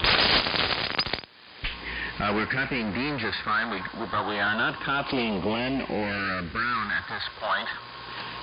We copied N1GTY, Ernie, which we don't normally copy early on in the program here, but this is a little unusual, but I think we also heard KD3HT come in, so they're coming out of the woodwork. We're on the GPT 750 this morning, and the GPR 90. So Ted, you're sounding good, very good up here, and glad things are going along pretty good. My experience is similar to Dean's with the Hamfest. We all had kind of slumped shoulders last week when we were thinking that a year ago the Hamvention was on out there in Ohio. So we're looking forward to the rest of the net, and back to you. W3PWW, this is KW1I in New Hampshire. Okay, that's very good. Not had trouble with the T36 amplifier getting the high voltage to stay on, but we've had a week of rain and fog and everything is really wet and hairy, so I think some of the moisture kind of collected in there. I don't have any heat over here in this city time, so we can get nothing decent outside instead of the temperature going, so I'll just go and do that. Get a ton of day up over here. This room here is not really started to go. The weather we have it outside, that's going to be the same here. So a lot of dampness, a lot of dampness.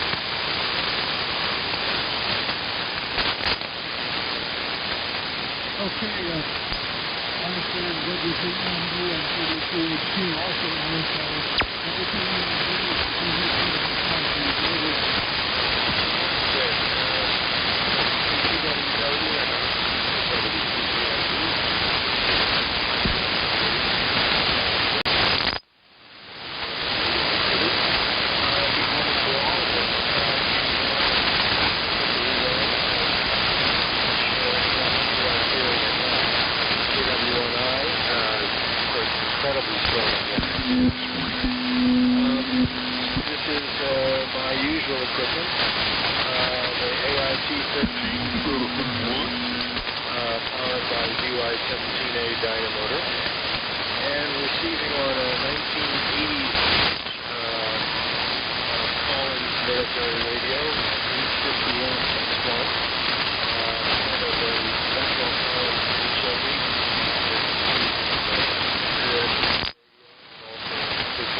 Window line, 40 to 60 feet high, depending on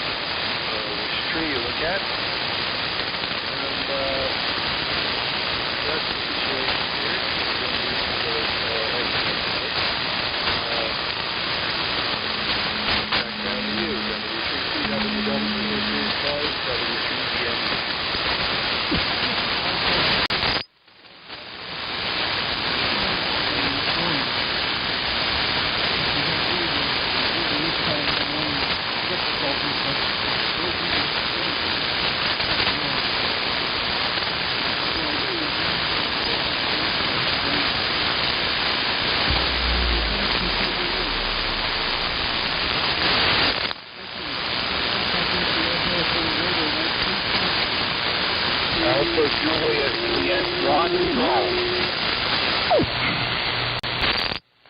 Kilo Delta 3 Hotel Tango KD3HT.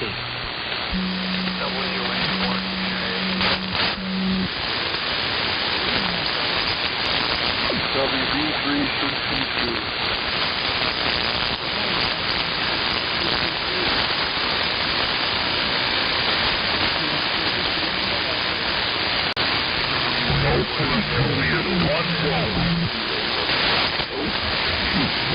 One golf.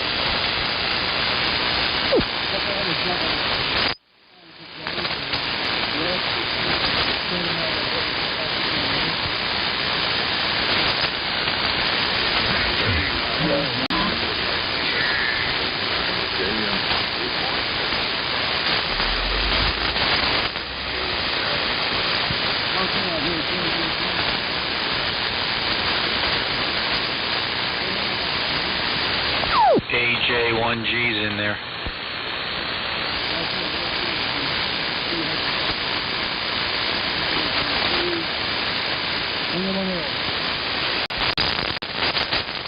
WA1JUJ.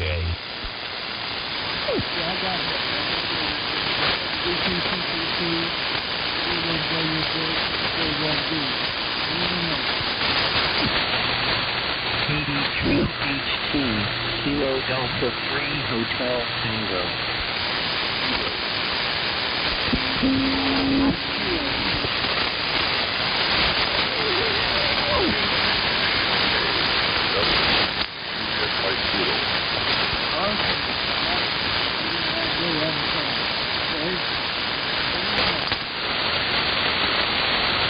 W4SBA 64 Sierra Victor Alpha. KD3HT, King David 3 Hotel Tango. Yeah, I got you going to see. KD3HT, I got you going to see. KD3HT.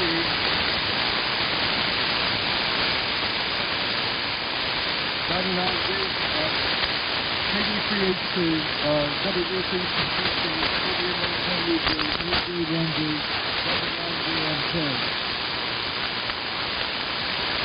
That's the ones I'm talking. Anyone else, please, over? Whiskey 4? Yeah, Whiskey 4 Sierra Victor Alpha W4SBA. Sierra Victor Alpha. Okay, W4 SBA. W4 SBA. Sierra Victor Alpha. Anyone else, please, over?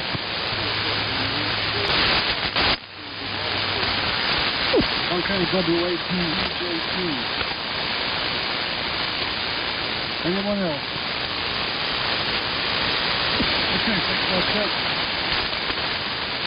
Can you project on? We have KD3HT, WB3CC2, W1JUJ, AJ1G, W9JMK, and W82EJ2. Steve, up to you. KD3HT, W3PWW. Go ahead. Good morning to the net, and hearing all stations at this point.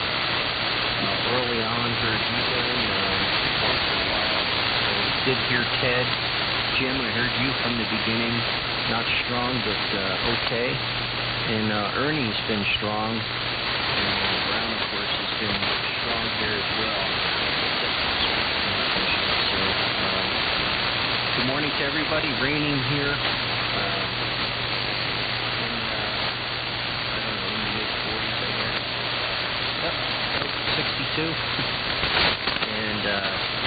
And it's just going to be a beautiful day here once the rain gets out, so looking forward to that. Running an ART-13 and listening on a FCR located near Stroudsburg, Pennsylvania. Sierra Tango Romeo, Oscar Uniform Delta, Sierra Boston Uniform Romeo Golf. Long. Anyway, everybody is, like I said, doing okay. Grown. and the noise has subsided a little bit, so it makes it a little bit nicer to copy. Let's see, Mike, you had a good signal up here, so hopefully you're hearing me okay. 3CTC. Dale, thanks for mentioning me before as well. WB3CTC, Katie 3 HC. Okay, Steve. Go ahead, Mike.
Gang over across the pond, Mike here at Mike Golf Alpha, Martin, Hans England, and I think it's Mike Curry, CWHTBC. I see they're listening to us on the up here.